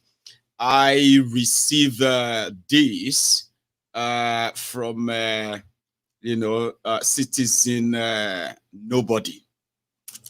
So there is, once you check your screen and you see nobody in the super chats, right? Or in the comment section, these are the Take It Back team, who are also the EndSARS United for the remembrance of those that lost their lives, killed, murdered by the APC Egbe 3 years ago. This is October, and in the next 1 week, that's going to be another 1 week there that people are going to gather together, and they are going to remember the people killed by APC Buhari in Nigeria 3 years ago, the EndSARS victims. So this Sunday, there is an expected church service, so to say. There is an expected EndSARS United Twitter space. If you come across that, you can also join. So they have one for the 17th and also an online symposium hosted by call. So then you've got the Friday, which is next Friday. It's going to be the memorial event. Now, this is kind of put together as a way, as kind of a directive for everyone who is organizing, a remembrance for the EndSARS victims in our various, in our various abodes. Okay, so you can use this sequence of outline event to participate, or you can put yours forward as well. There is an expected gathering of Nigerians in London next week, Friday, where people are expected to physically show up. So like you see, you've got this in Abuja, you've got in London, which is UK, you've got in Montreal in Canada, and then if we have from the people of the United States and other part of the world, please push all of this. There's also an agenda to get engaged. Let me tell you one thing about attending all these events, if you have the time, or you should make out time, is that it will give you the ample opportunity to meet people of like minds physically. Social media and the internet has made it so easier for all of us to connect. But what that does for us is just to mobilize, okay? To give ourselves reasons why we need to get involved. We need to play our own part. And if we can make time out for that, it's so wonderful, okay? It's an opportunity to meet other people. You're going to meet amazing people, real life, You will see people that, just like many of us, are not directly affected by what is going on in Nigeria. But because we know that those who became victims of this corrupt system in Nigeria are victims to start with, and it could be any of us. It could be me, it could be you. All they need is just to put up something that they will just use to, take away your liberty or even your life. So when you go out to such gathering, you talk to nice people, responsible people, people whose passion and then affection for Nigeria is unmatched. You will see them face to face.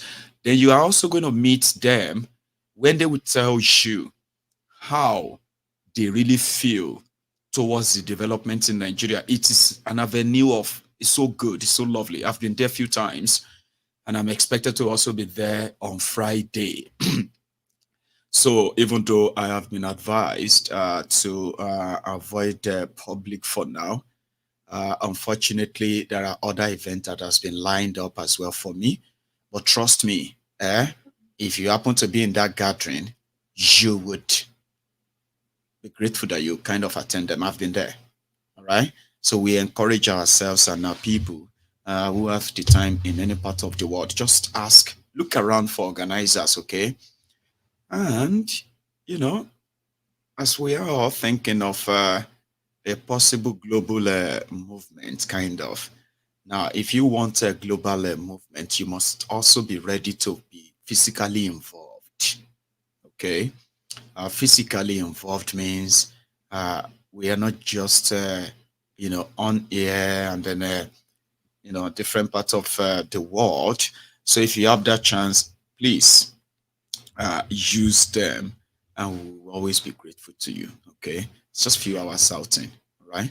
And you do some walking, you do some speech, giving, you take the microphone and express yourself and all that, So nobody's going to arrest you, by the way, especially from here.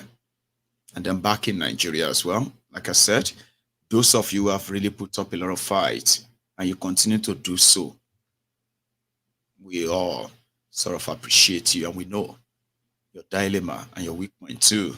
So that's why those of us who are in the diaspora should pick a fight. I mean, pick up a fight. Then if you have picked up one, then you look for other people who have their own fight too, and join them.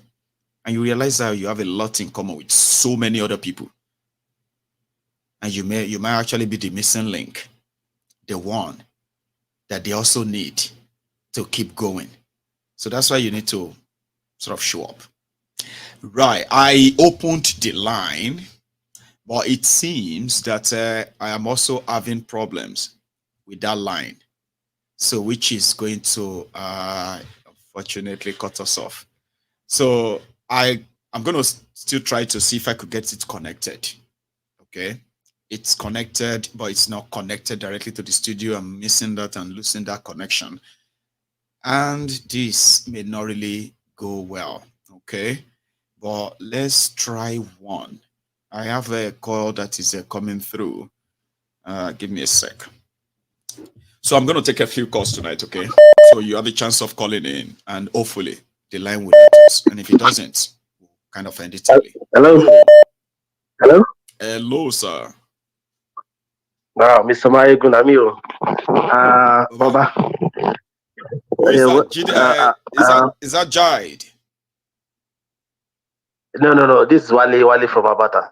Ah, okay. This is Wale from... Did you say Abata, which is Canada, right? Yeah, yes. Alex, it's been a while, Baba. Yes. I think I called you about... in a while. If my memory serves 3 weeks ago. I know you have 2 Wales on this program. Probably 2 Wales or 3. Maybe I'm the 3rd Wale, I don't know. I mean, I can remember the voice, and then location does help me to remember too. I bet you not hearing from you for a while. So, but how is it, Baba? Yeah. How are you? Yeah, we're fine. We're good. It's just so I don't know what is going on with this media, trying to gag the media. Peter Obi going on the World Conference, which I've been expecting him to do so even before Atiku did. But you know what I like about the whole thing is that Peter Obi didn't push for the Chicago University stuff. No. He allowed Atiku, because if Peter Obi did push for it first, I think they will have made it a tribal war, because they will say Igbos don't want Yorubas to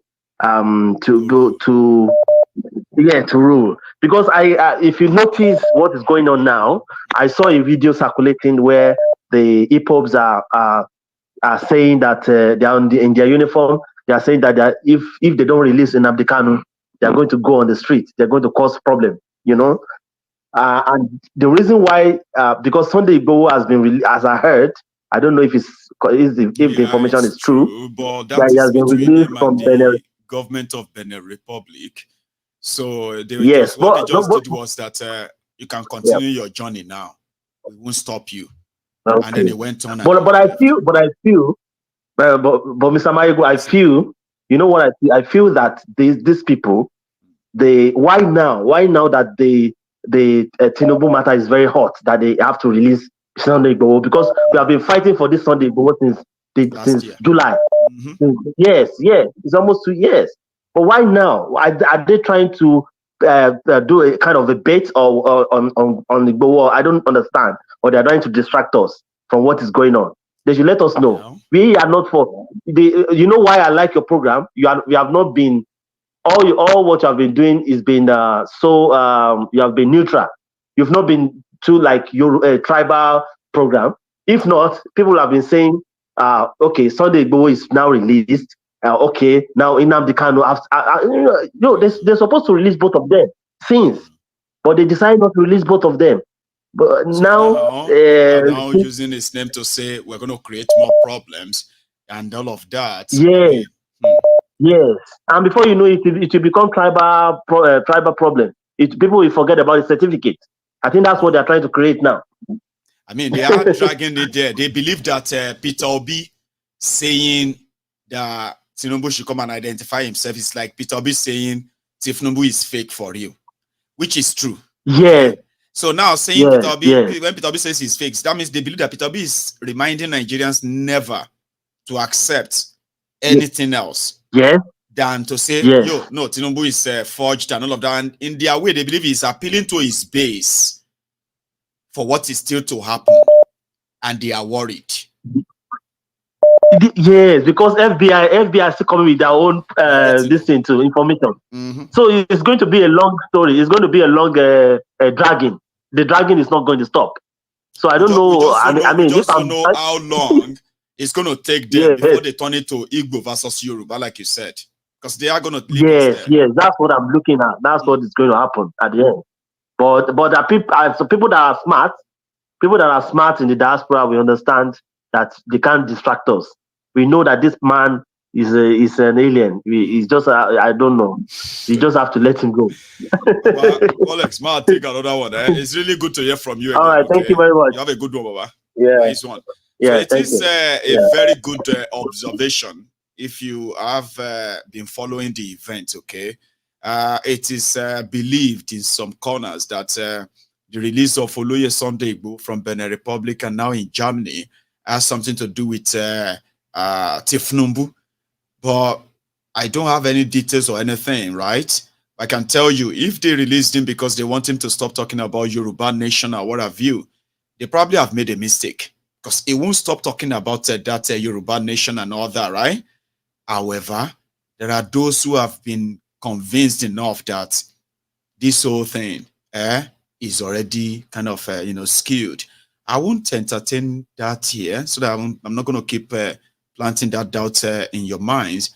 But trust me, time will reveal everything. Time is the most powerful tool that we have right now. Time will unravel everything, and it's going to be very soon. Hello there. I got somebody on earlier, but I think the network is not going to let us have it. Hello there. Hello. Yeah, man. How are you, sir? Hello. Yeah, hi, Maiyegun. Good evening. This is Charade. You thought it was me that called earlier. I thought it was you, but later I was like, no, Charade will kind of be cold. Yeah. But it's good that you are also watching, Baba. Yeah. How are you? Yeah, as a matter of fact, that guy sounded a bit like me. Weird enough. So I wasn't too wrong. Yeah, you went too far away. Guessing. I mean, trying to guess name by voice. Because when I go wrong, I'm like, damn it, don't do that again. I just. You're doing good, bro. You're doing well. I'm good. Yeah.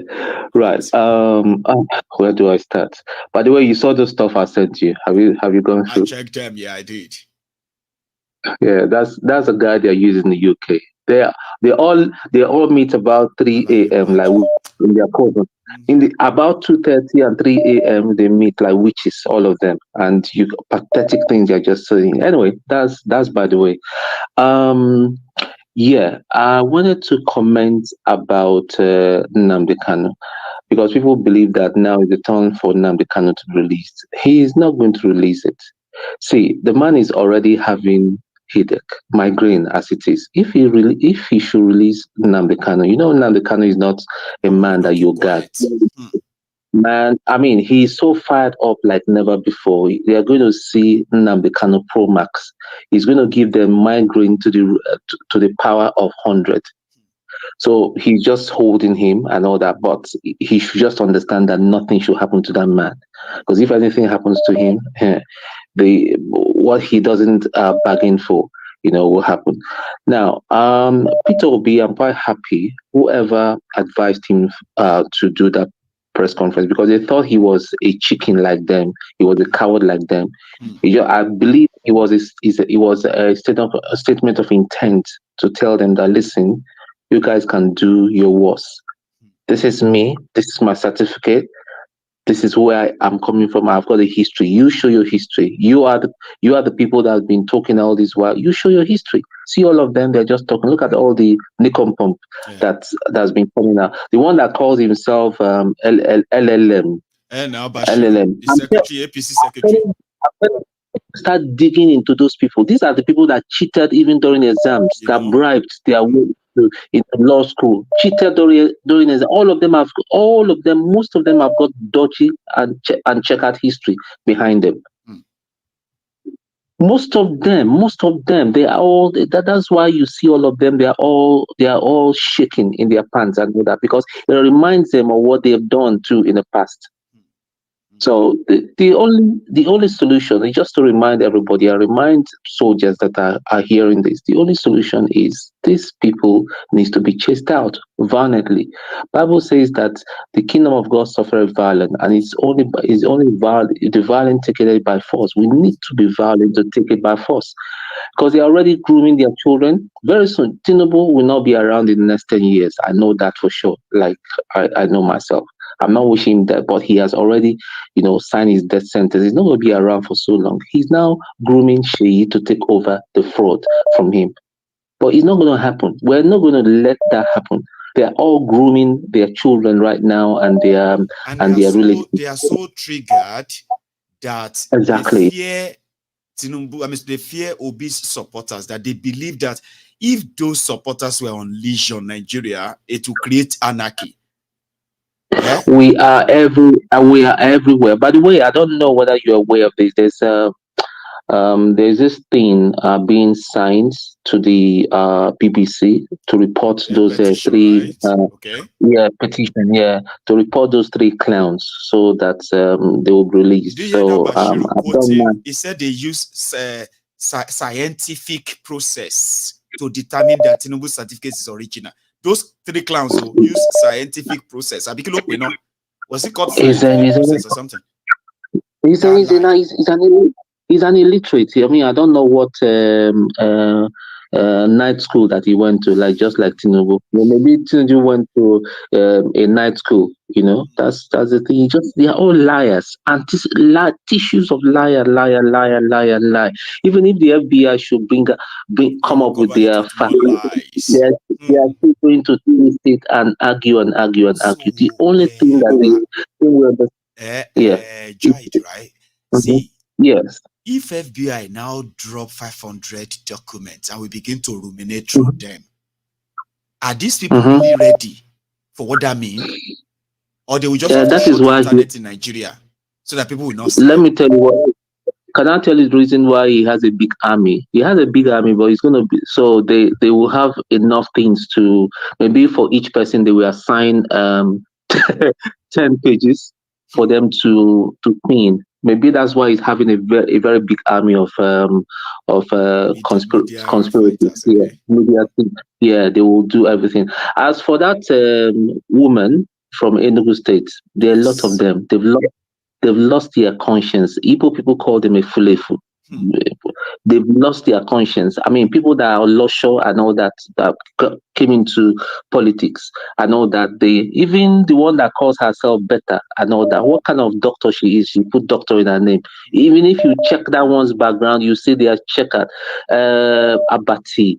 He will talk one today. He will talk another. He doesn't know where to stand. They've all lost their conscience, But you see, all these people, they are going to suffer. They're going to suffer, and unfortunately, their children are going to suffer for what their fathers did. They are going to suffer. Anyway, thank you for your time. Okay. That's so good of you, man. Let me take another one. Good to hear from you. I have another call on the line. Hello there. Hello, Maiyegun. How are you? Dr. Agbede. Bawoni. How are you? Bawoni, sir. I'm doing great. God bless you. Amen. And also to the rest of the Temple of Truth. Happy Thursday. Same to you, sir. Yes. Now, Maiyegun, two quick things. I will listen to what you have said today. The two principals, namely Atiku and Peter Obi. The question is, why are they themselves being afraid of reporting the position they received last week to the FBI? Why? So that's the food for thought, because that's of the same feather flock together. So they are afraid of contacting FBI themselves. That's nothing. Now, secondly, both of them, they have already have these World Press conferences, but to my amazement, they did not invite CNN or Fox. Why? only local something were invited. Why? Why? CNN and Fox News, all these international, they are not present. They are not there. So Then, if they actually mean business and they call it World Conference, press conference, God bless they would have invited God bless you. It's true. and you So too, sir. FBI, they are annoying now because the question is breaking news now. They said why is it that most Nigerians they are afraid of calling FBI? Why? Most Nigerians they just complain, but they don't have the guts of anything in Nigeria. We all know that. You know they have no. No, I'm not talking of Nigeria. No. I'm not talking of Nigeria now. Right. I'm calling of this guy, Chief Chicago State University. That was what I'm calling about. Right. Not Nigeria. Right. Nigerian thing about Supreme Court. That was, I already told you, that was a forgotten issue. Yes, Tinubu will win that one. But I'm talking about in that case of Chicago State University, which FBI already comment to the FBI and say, listen, somebody did a forgery using Chicago State University and he's parading himself as president. We wanted to show him. Right. I get that now. God bless you. So that means they don't have the guts. They don't have the guts of calling FBI. Okay, meanwhile, FBI's number is 1-800-225-5324. Again, 1-800-225. Go on, sir. 1-800-225-5324. 5324. 1-800-225-5324. Yes. So that's it. Call and they have the guts because God bless you, sir. Because right now, the FBI is saying that they're going to do an extensive investigation, even if only two Nigerians remain after their investigation might have completed. If two Nigerians will remain in America. God bless you. Thanks so much. Two Nigerians remain in America. Okay, and you too, sir. Thank you so much. That one is, if I ask Dr. Agbede, is probably going to tell me it's classified, but I urge you to think about that. I have another caller here on the line. Hello. Yes, sir. Hello. Air Force One. Good evening, Mr. Mike. Is that you, sir? Yes, sir. Baba. Báwo ni sir? Yes, sir. We thank God. Thank God, sir. Thanks for wonderful analysis all the time. You said it all. In fact, it's like you are in the mind of these people. You know them like in and out. You know, yesterday we talked about Bob D. Yes. You said something about him yesterday, but for me today, I saw his video on YouTube that he did. I think that was yesterday too. I don't remember. Right. Where he came out to say something about this whole certificate saga. So, but to my surprise, he came out and he was very blunt. He told them that they shouldn't blame them. Because like you said, they already started blaming people, right? He said they shouldn't blame them, that they knew this. And probably they should also use their crooked ways that they used to get this one, to find a way to normalize and probably, find a way around this. They shout on you. They tell you to shut up. They later they blame you. They say, "Oh, look at all of you talking about this thing now. You are disgracing Nigeria. You think you are disgracing Nigeria president? You are disgracing Nigeria. You are bringing embarrassment to Nigeria." They start making you feel like, okay, I think I am the one that is guilty then. Now Tinubu forged certificate. Now make be guilty person for talking about it. Yes, sir. So I watched the whole thing. He related well. I mean, at least maybe for one time, somebody from a prominent Yoruba person stood up and I don't know if he's a real Yoruba though. I don't know much about him. Right. But with his name, he came out to say what is right. Yeah, and all the comments under his thing yesterday was very nice. Now, you see, this thing about this brouhaha that is going on right now, they ain't say nothing yet. They haven't seen nothing yet for these people. The FBI thing, by the time they start releasing that thing, if those people they stood by whatever they said that they would do. If they start releasing all those documents, see, Bible said, "Truth exalts a nation." Hmm? And I think after that one said, "Reproach will probably bring it down." So, lies upon lies, lies upon lies.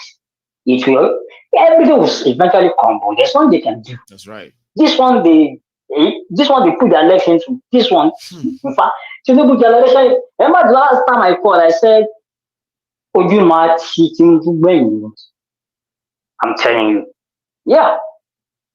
You remember that time when I said, why would anybody? This is like around that time I was like, I mean, it was an innocent question. It was a sincere question. Then I said, why would anybody, right, who sees this Nigeria and what Bukwari was doing then, why would such person want to be president of that Nigeria as it is currently constituted?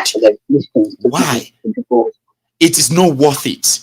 The entire establishment and the whole thing needs to go before you can even put together anything called government anywhere in Nigeria. But if they remain, why would you pretend that all of these things, you have the solution? How you want to do it?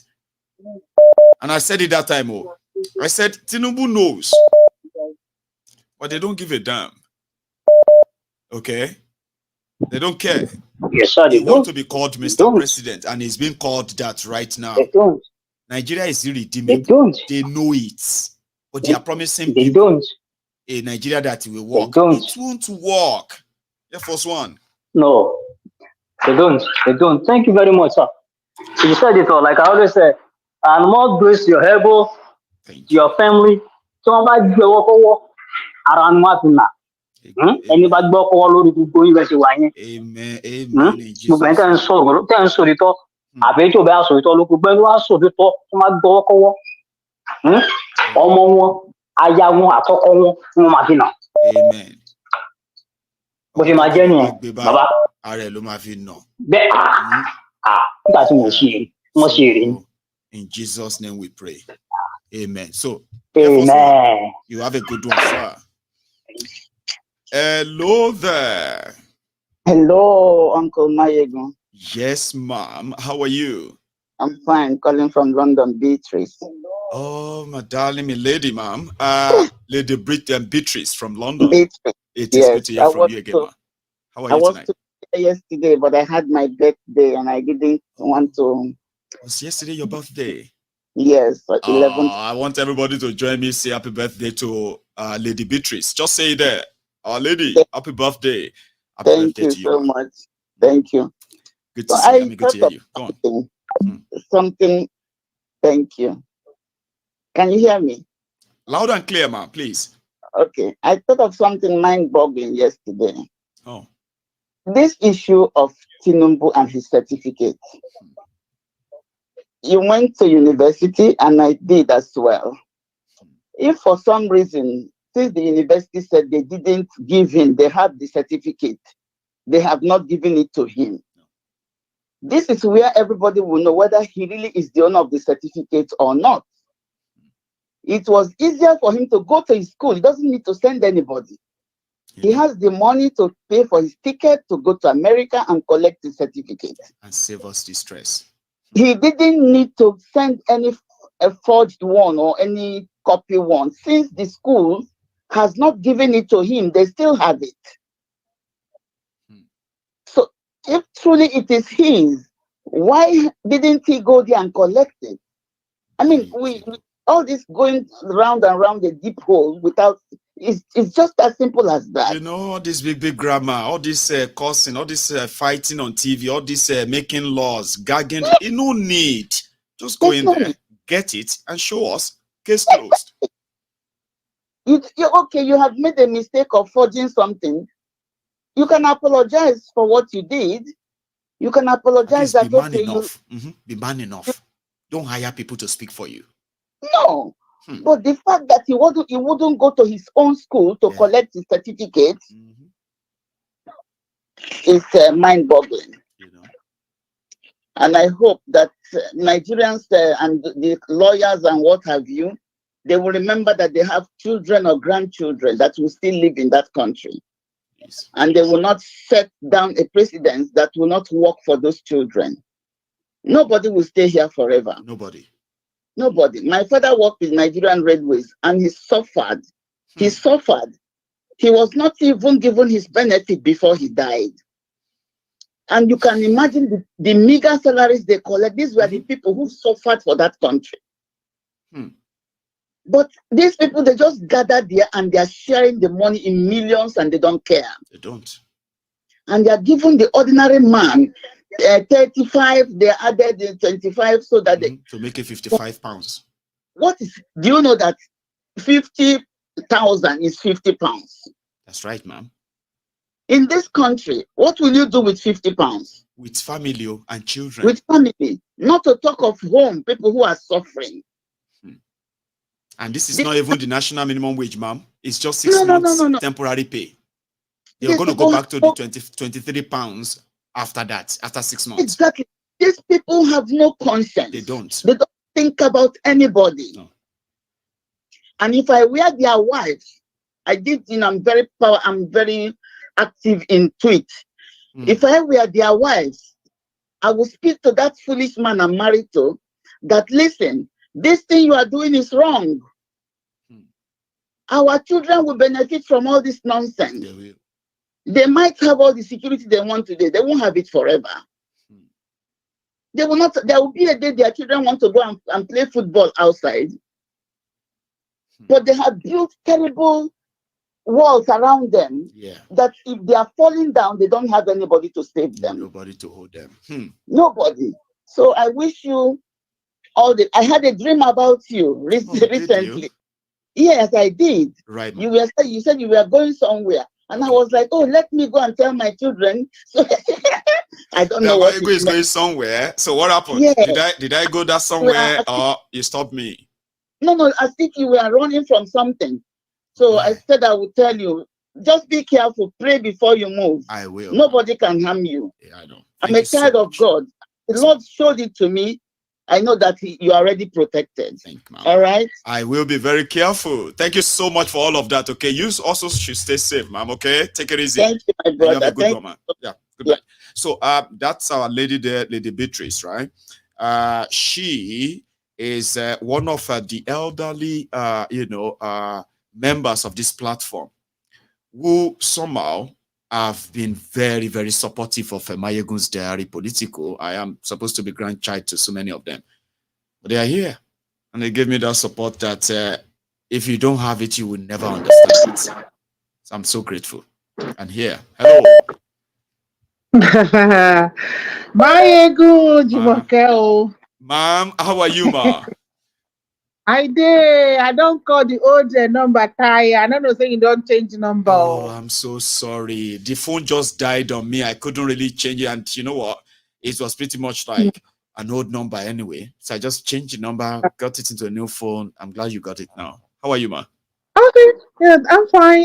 It's been a while though. I mean, actually, Tinubu or not Tinubu is not even my problem. If you go to school in America, and you need to apply for a job, is that they ask you for your transcript.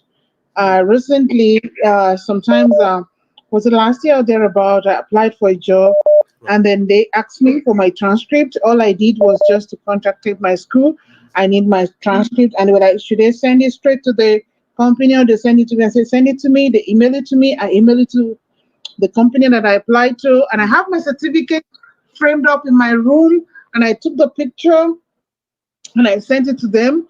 And that was it. As simple as that. So you did not go and look for a lawyer. Why are they asking you for your transcripts? No. You already told them who you are. So why do they need transcript and certificate? You didn't get a lawyer, no? No. All the schools that I go, and I just needed to give them my 4-year college. I don't even have to give them the other one because that is what they asked for. Simple as ABC. That's it. Anyway, that is his own problem. Actually, why I've been wanting to call all those time that you were analyzing the of this certificate and all those things, and the David Uday. I tried, I called and called, and it was not going anywhere. And I was just calling, I was calling just because of you, my brother. Sorry to say, mo fi Ọlọ́run bẹ̀, má sún mọ́ Nàìjíríà this time.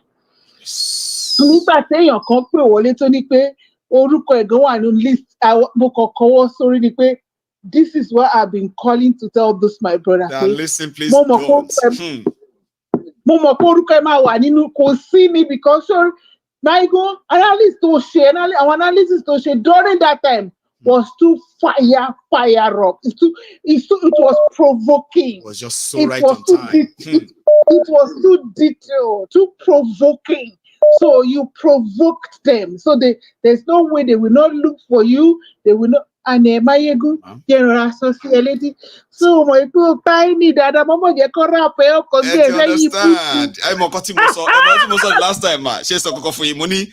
You see, Timo Babara, in Nigeria, if I should find myself there, right? And from the airport, and they say, hey, Mr. Man, you are DSS, okay? Just move along, okay? Our car is waiting for you out there. I'll just tell them, I say, hey, George, Sherry box, Timo one pen. You know any toothpaste at you show me what. Because you know one thing, man. Once they carry me go there, Abuja, they don't even need to touch me. They should just start playing my video. All of them, everywhere where I have spoken about them, right? They should stop put them on replay. Let me go ask them where they want me to lie down, make them kill me. It's like, I don't waste your energy on me. So because of this, I am not going there. It's a no. We need you for a long time. I am more useful alive, more useful free than you know, I won't even dare. There's no point in trying to find that, man. Love you always. Bye bye. Ma'am. Thank you so much. I keep praying for me. When I remember people like you, I know why I shouldn't even go to Nigeria. My value is that much. It may not mean much to all these people, right? But it means so much to the real people, and you're one of them. Thank you, ma'am. So that is Lady Jumi from the US, by the way. So yeah, I have another caller here. Hello. Hello, Maiyegun. So lucky to know I've got so many ladies. Is that Lady Charm? Hello. It is. It's you. So that's his Charm. Back tonight. So how are you tonight or this afternoon? I'm fine. Yes, I'm fine. Thank you. I've been trying to call you for days now, since I think Peter Obi's interview at arrived. So I've been trying to call you since last week. Okay. I haven't been able to do that. I'm so sorry about that. But you are now. Go on, please. No. I mean, I also enjoy hearing other people's, input and opinion and things like that. Great. So you don't want to hear your voice all the time. You want to also understand some other people's perspectives and things like that, Thank you. Now, I'm going to be really quick, Go for it. So, I'm always saying that Tinubu's government is the gift that keeps on giving, right? If you want to know all the bad-faced actors that we have, all the useful idiots that we have, Tinubu's government is unearthing everybody, So, people who that they should never hold public office ever because they are not trustworthy, right? People whose upside down, way of thinking. I mean, I've been watching Arise News, all kinds of news, and seeing people older than my father telling lies, National TV. On national TV with no, with no fear, just coming out and spewing all kinds of nonsense. Now, regarding, and I'm sure what I'm saying is what everybody knows. Absolutely. Tinubu, they are demanding respect from us while they are disrespecting us with those brazen lies. I mean, exactly, brazen lies. See, Tinubu, whoever he is, he didn't go to school. He didn't go to any school. He doesn't sound like. Lie. Go on. And the facts don't lie. If you want to see somebody who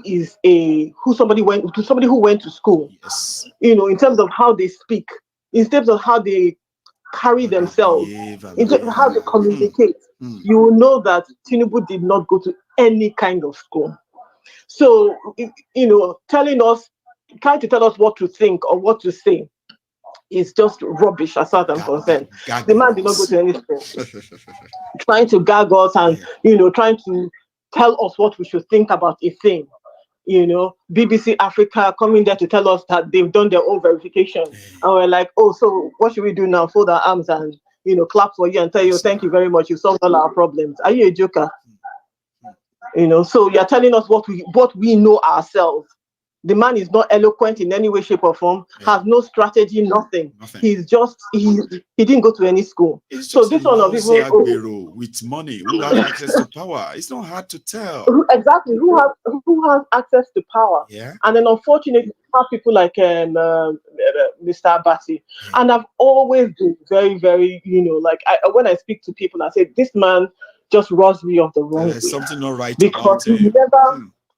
He never seems to, you can't quite pin him down and say, okay, this is what he stands for. Right? He's always, shifting from one position to the other. Imagine saying that Peter Obi is looking for attention. Peter Obi is attention all by himself. He goes to Bangladesh, we hear about it. Everywhere he goes an attention. Hear about it. He doesn't need to come out there and hold a press conference to seek for anybody's attention. He really doesn't need to do that. But let's even get the point of the matter is this: whether we like it or not, whatever is happening with Tinubu is reflecting poorly on the country as a whole. Right? And whether they like it or not, if you're saying you're looking for foreign investments to come into Nigeria, based off of what? Based off of our tattered what's it called? Image. Is that what people are going to put their bank on? They can't bank on our image. They can't bank on the government because the government is not straightforward. They don't understand it. They don't understand who's leading. It's not an honest government. So the only people that will come and give us money right now are the people who want to steal from us. Loan sharks. Right? Loan sharks, exactly. IMF, for example, because then they will loan you money at exorbitant interest rates that will further plunge the country into multidimensional poverty. That is right. And our children and our children's children will keep on paying for those things. Buried in that right? generational poverty. Exactly. Buried in that generational poverty because we have an image problem. Because we have a leader who we are not sure who he is exactly. So that Peter Obi's conference, press conference, to reintroduce himself, right? But the truth is that he can't come and introduce himself because he's built, the foundations are lies, right? So anything he will say now will further compound those lies and make it even worse, right? So there's nothing we can hold on. That's why they just want all of us to stop talking about it. Shut up, all of you, shut up and move on. But we can't. We can't stop talking about it. And there are two things I want to say, right? There is a strong battle in Nigeria, right? The battle for the soul of that country.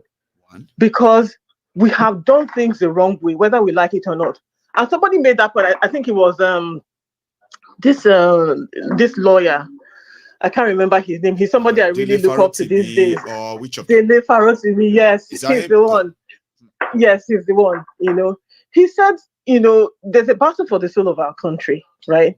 Now, if there are things that we did in the past where if somebody came with money, we will never ask, oh, where did this person get this money from? Which is something that we needed to have been asking. Because if we're asking, where did you get this money from? Is it from a legitimate source? So that if it is not from a legitimate source, it's okay, we can't have anything to do with you. It's because we didn't do any of these things in the past that we're where we are today. That's why people like Tinubu have thrived in those kind of in that situation. We caused it. We have to own our own our own hand in this particular mess that we're in. We did it to ourselves. So now the battle is for us to bring ourselves out of this. Now, a Peter Obi presidency, what that tells everybody is that you will have to operate from a different level. You will have to come with integrity. You will have to be transparent. You will no longer be able to be corrupt and steal and cheat, right? Now, we have to decide if that is Exactly. So we have to decide for ourselves if that is what we want. And this is what a lot of people are fighting for or fighting against. Because a Tinubu presidency allows rascality, The continuation allows of that. impunity. You know, the continuation of impunity, the continuation of rascality, nobody living up to any kind of moral standard, right? Everybody just doing in fact, the place is a jungle, is a zoo. You can do whatever you want to do. Now. Exactly. It's a place where anything goes. So this is the battle that we're fighting for. We're trying to, take back Nigeria from the clutches of evil and say, okay, we no longer want to be a nation known for corruption. We no longer want to be a nation known for forgery, thievery, and all of that, all of those negatives. Even though, yes, we have Nigerians in diaspora who are doing excellently well, who, fly the Nigerian flag beautifully. But now we're being painted. They're representing, but we're being painted with the brush of, Pablo Escobar, Tinubu, forgery, that people rejected but forced himself in. Please, this is the battle that we need to fight for. And I know a lot of people will say, okay, what about, the break up the contraction? But again, Dele Farrow to me said something. We need to free the nation, first of all. We need to be in some kind of freedom. And then you can then pursue the issue of, reviewing the constitution. Self-rule or even independence. Self-rule, resource control, all of those things. It can never be in a Tinubu government that you'll be able to push for things like constitution, whilst they're still trying to gag everybody. You cannot they're not even talking about restructuring anymore. They're not talking about restructuring. Who campaigned for restructuring of Nigeria since 1991? Exactly. The same set of people. Now they're there right now. When last did you hear them talk about restructuring? They're there right now, but nobody. Did you ever hear them again? Nobody has said a word about restructuring. They don't mention it anymore. It's forbidden. Exactly, it's forbidden. So it's not in this kind of government. You need a transparent government. And it's one of the first things I will say, okay, if Peter Obi manages to mount that seat of presidency, let us start talking about the constitution. Let us start talking about restructuring, because there's no way we can move forward together as a country without restructuring, restructuring, carrying out a restructuring or reviewing that constitution. This Nigeria right now is not working for anyone. There is no point in spilling blood and wasting lives trying to make it work. And that is where the issue of if Nigeria is still going to exist, it can't be this one. Or rather, no, it can't be this way. It can't be this way. It can't be this way. Anyway, let other people speak. I just thought, let me share this because so much. I think a lot of the time we seem to get carried away, But I know that there are a lot of intelligent people on this platform, and I know that we don't have to be telling ourselves what we already know. We know this man didn't go to school at all. He didn't go to any school. So we should not be helping them to spread the narrative that they are wrong when we indeed can just say it once and say, listen to me, I don't want to waste my time talking about this guy. This guy no go school at all. If he did, we all know what it is like to go back and get your form. Okay, so please don't bother me with all the story. We should begin to tell people that. Exactly. All right, Maiyegun.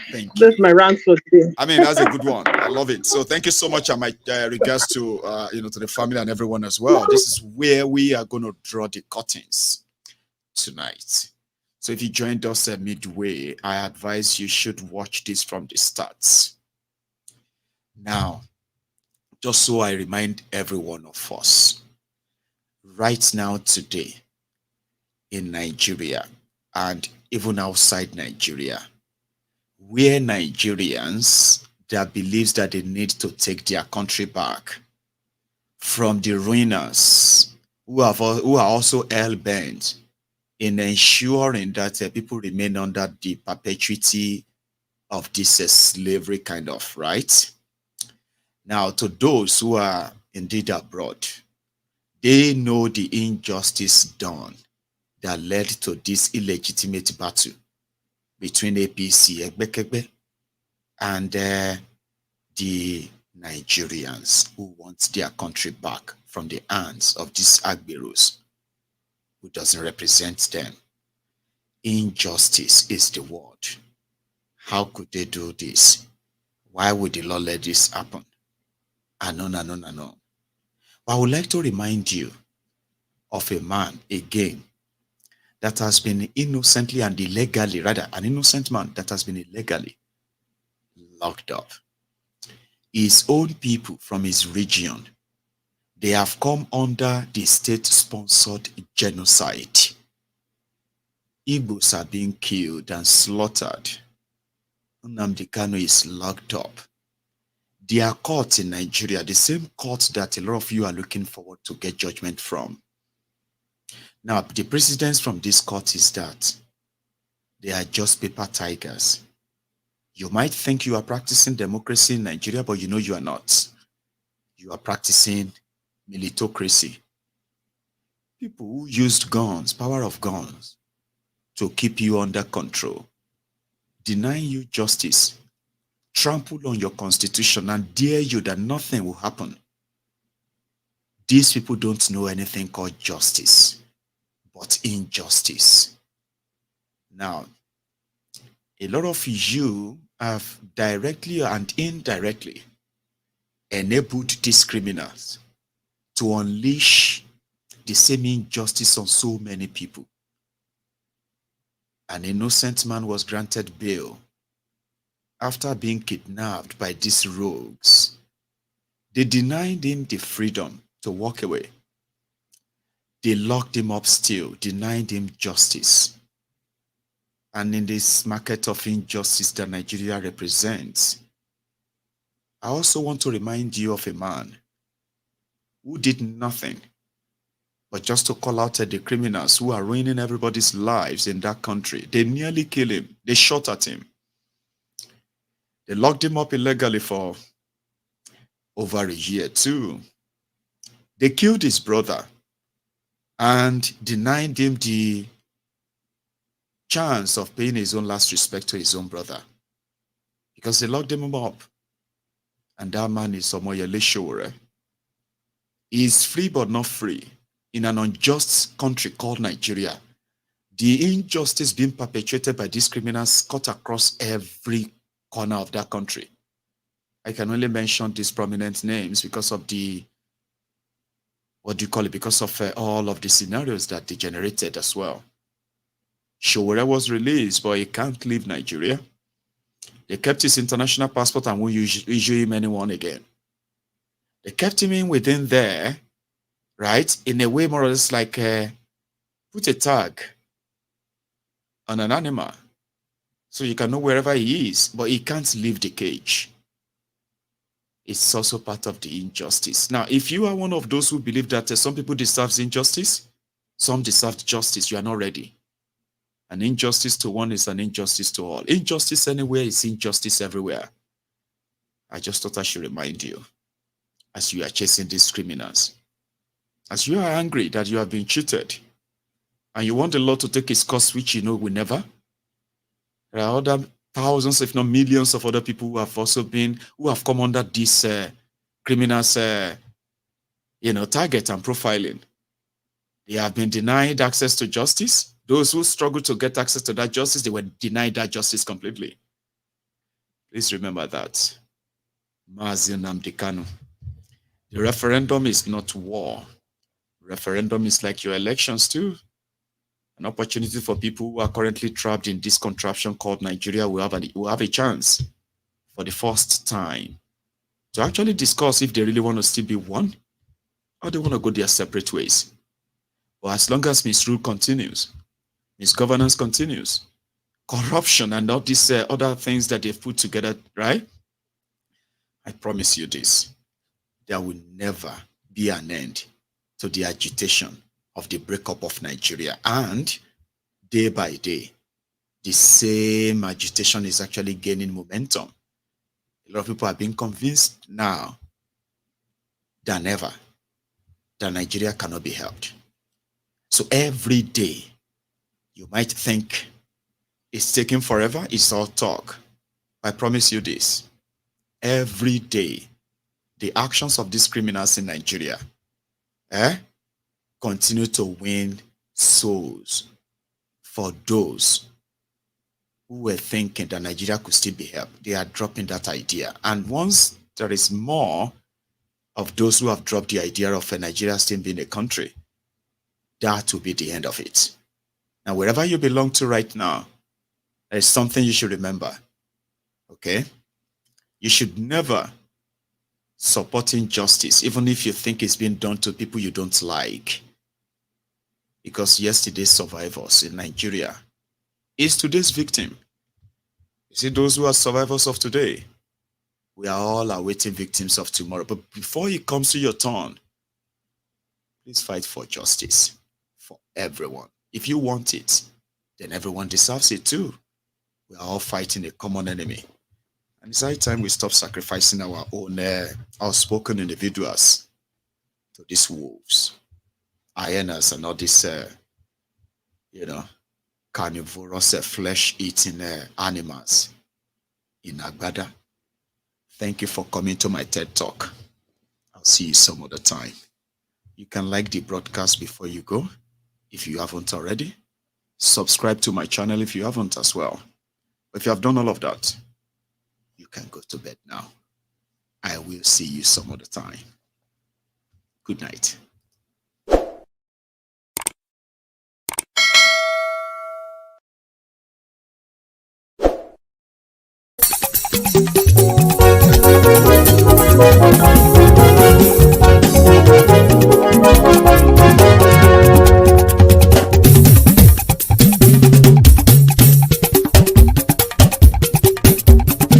Maiyegun làwa mọ̀ làmọ̀ tó dòdòdò.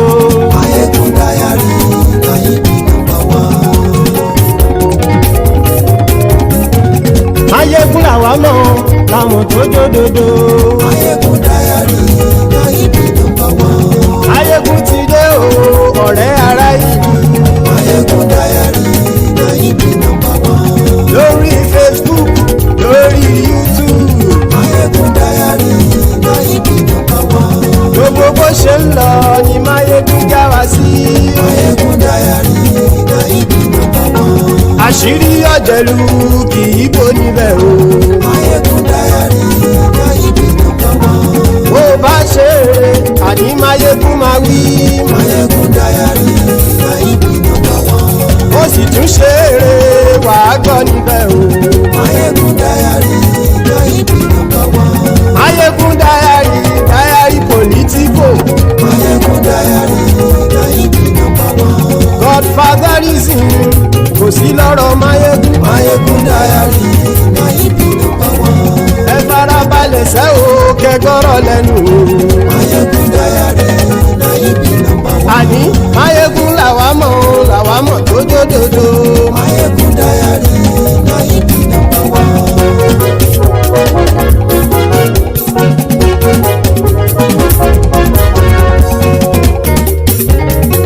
Àní ẹ̀sùn rákì. Maiyegun ti dé.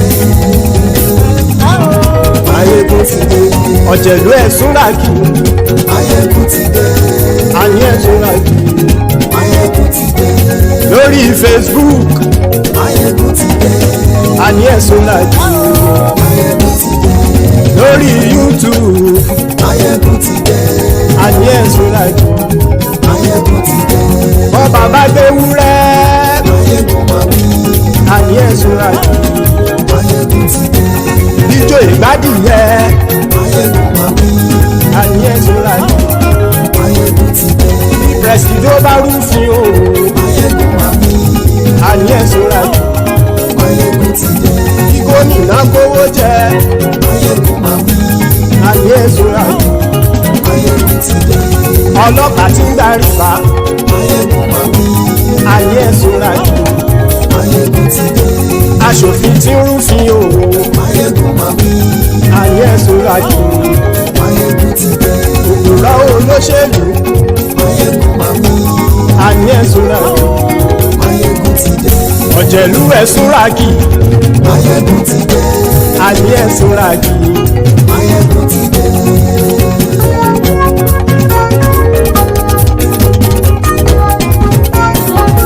Maiyegun ti dé. Gbogbo ọ̀jẹ̀lú ẹ̀sùn rákì. Maiyegun ti dé. Gbogbo ọ̀jẹ̀lú ẹ̀sùn rákì. ṣùgbọ́n ní bá ti ṣe èyí tó yẹ kí wọ́n ṣe ọmọ bá dèrò ní fi wọ́n níran o. Maiyegun ti dé gbogbo ọ̀jẹ̀lú ẹ̀ súnra kí. Maiyegun ti dé gbogbo ọ̀jẹ̀lú ẹ̀ súnra kí. ṣùgbọ́n ní bá ti ṣe yìí tó yẹ kí wọ́n ṣe ọmọ bá dẹ́rọ̀ ò ní fi wọ́n níran. Wọ́n fowó bẹ́ẹ̀ o Maiyegun ó sọ pé wọ́n ò fẹ́ bẹ́ẹ̀. Wọ́n fowó bẹ́ẹ̀ Maiyegun ó sọ pé wọ́n ò fẹ́ bẹ́ẹ̀. Oníkanṣá ti ṣe yìí tó yẹ kí wọ́n ṣe fáwọn ará ìlú tó gbé wọn débẹ̀ o. Maiyegun ti dé gbogbo ọ̀jẹ̀lú ẹ̀ súnra kí. Maiyegun ti dé gbogbo ọ̀jẹ̀lú ẹ̀ súnra kí. ṣùgbọ́n ní bá ti ṣe yìí tó yẹ kí wọ́n ṣe ọmọ bá dẹ́rọ̀ ò ní fi wọ́n níran. Kì máa yí ṣe eré ọ̀rọ̀ yìí kì í ṣe ẹ̀fẹ̀. Kì máa yí ṣe eré ọ̀rọ̀ yìí kì í ṣe ẹ̀fẹ̀. Ẹni bá ti lè lẹ́bọ̀ lẹ́rù o ọmọ bá dèrò kàṣàyè tú wọn síta. Maiyegun ti dé gbogbo ọ̀jẹ̀lú ẹ̀ súnra kí. Maiyegun ti dé gbogbo ọ̀jẹ̀lú ẹ̀ súnra kí. ṣùgbọ́n ní bá ti ṣe yìí tó yẹ kí wọ́n ṣe ọmọ bá dẹ́rọ̀ ò ní fi wọ́n níran. Tẹnitẹni ọmọ Maiyegun ọ̀rẹ́ ara ìlú mọ̀mọ́ ni mo fọlọ́run ṣọ́ ẹ̀ bá kìlẹ́bù. Lóòótọ́ olódodo ìlú ọ̀tá ìlú mọ̀mọ́ ni ìwọ ṣá máa ń ṣọ́ra kò sì mọ́ bẹ̀rù. Bọ́tà ń lè rí bóníṣègùn lé káwọn mọ̀mọ́ fi ṣera wọn ni ó ti dẹrùn tí wọn ò gbọ́dọ̀ sè mọ́bẹ̀. Èèpo ọ̀bọ̀ lọmọ bá dérò tàjẹ́ ò gbọ́dọ̀ jẹ́ ó ti dọba lórí àbínú ẹni kò sì mọ́ bùyà. Àìsíwọ́lu ní ẹnìkẹ́ ìgbódì ẹyin lábàrá o ó kó ẹni tó bá dán o àkàmù. Maiyegun ti dé gbogbo ọ̀jẹ̀lú ẹ̀ túnra kì. Maiyegun ti dé gbogbo ọ̀jẹ̀lú ẹ̀ túnra kì o. Ẹni bá ti ṣe yìí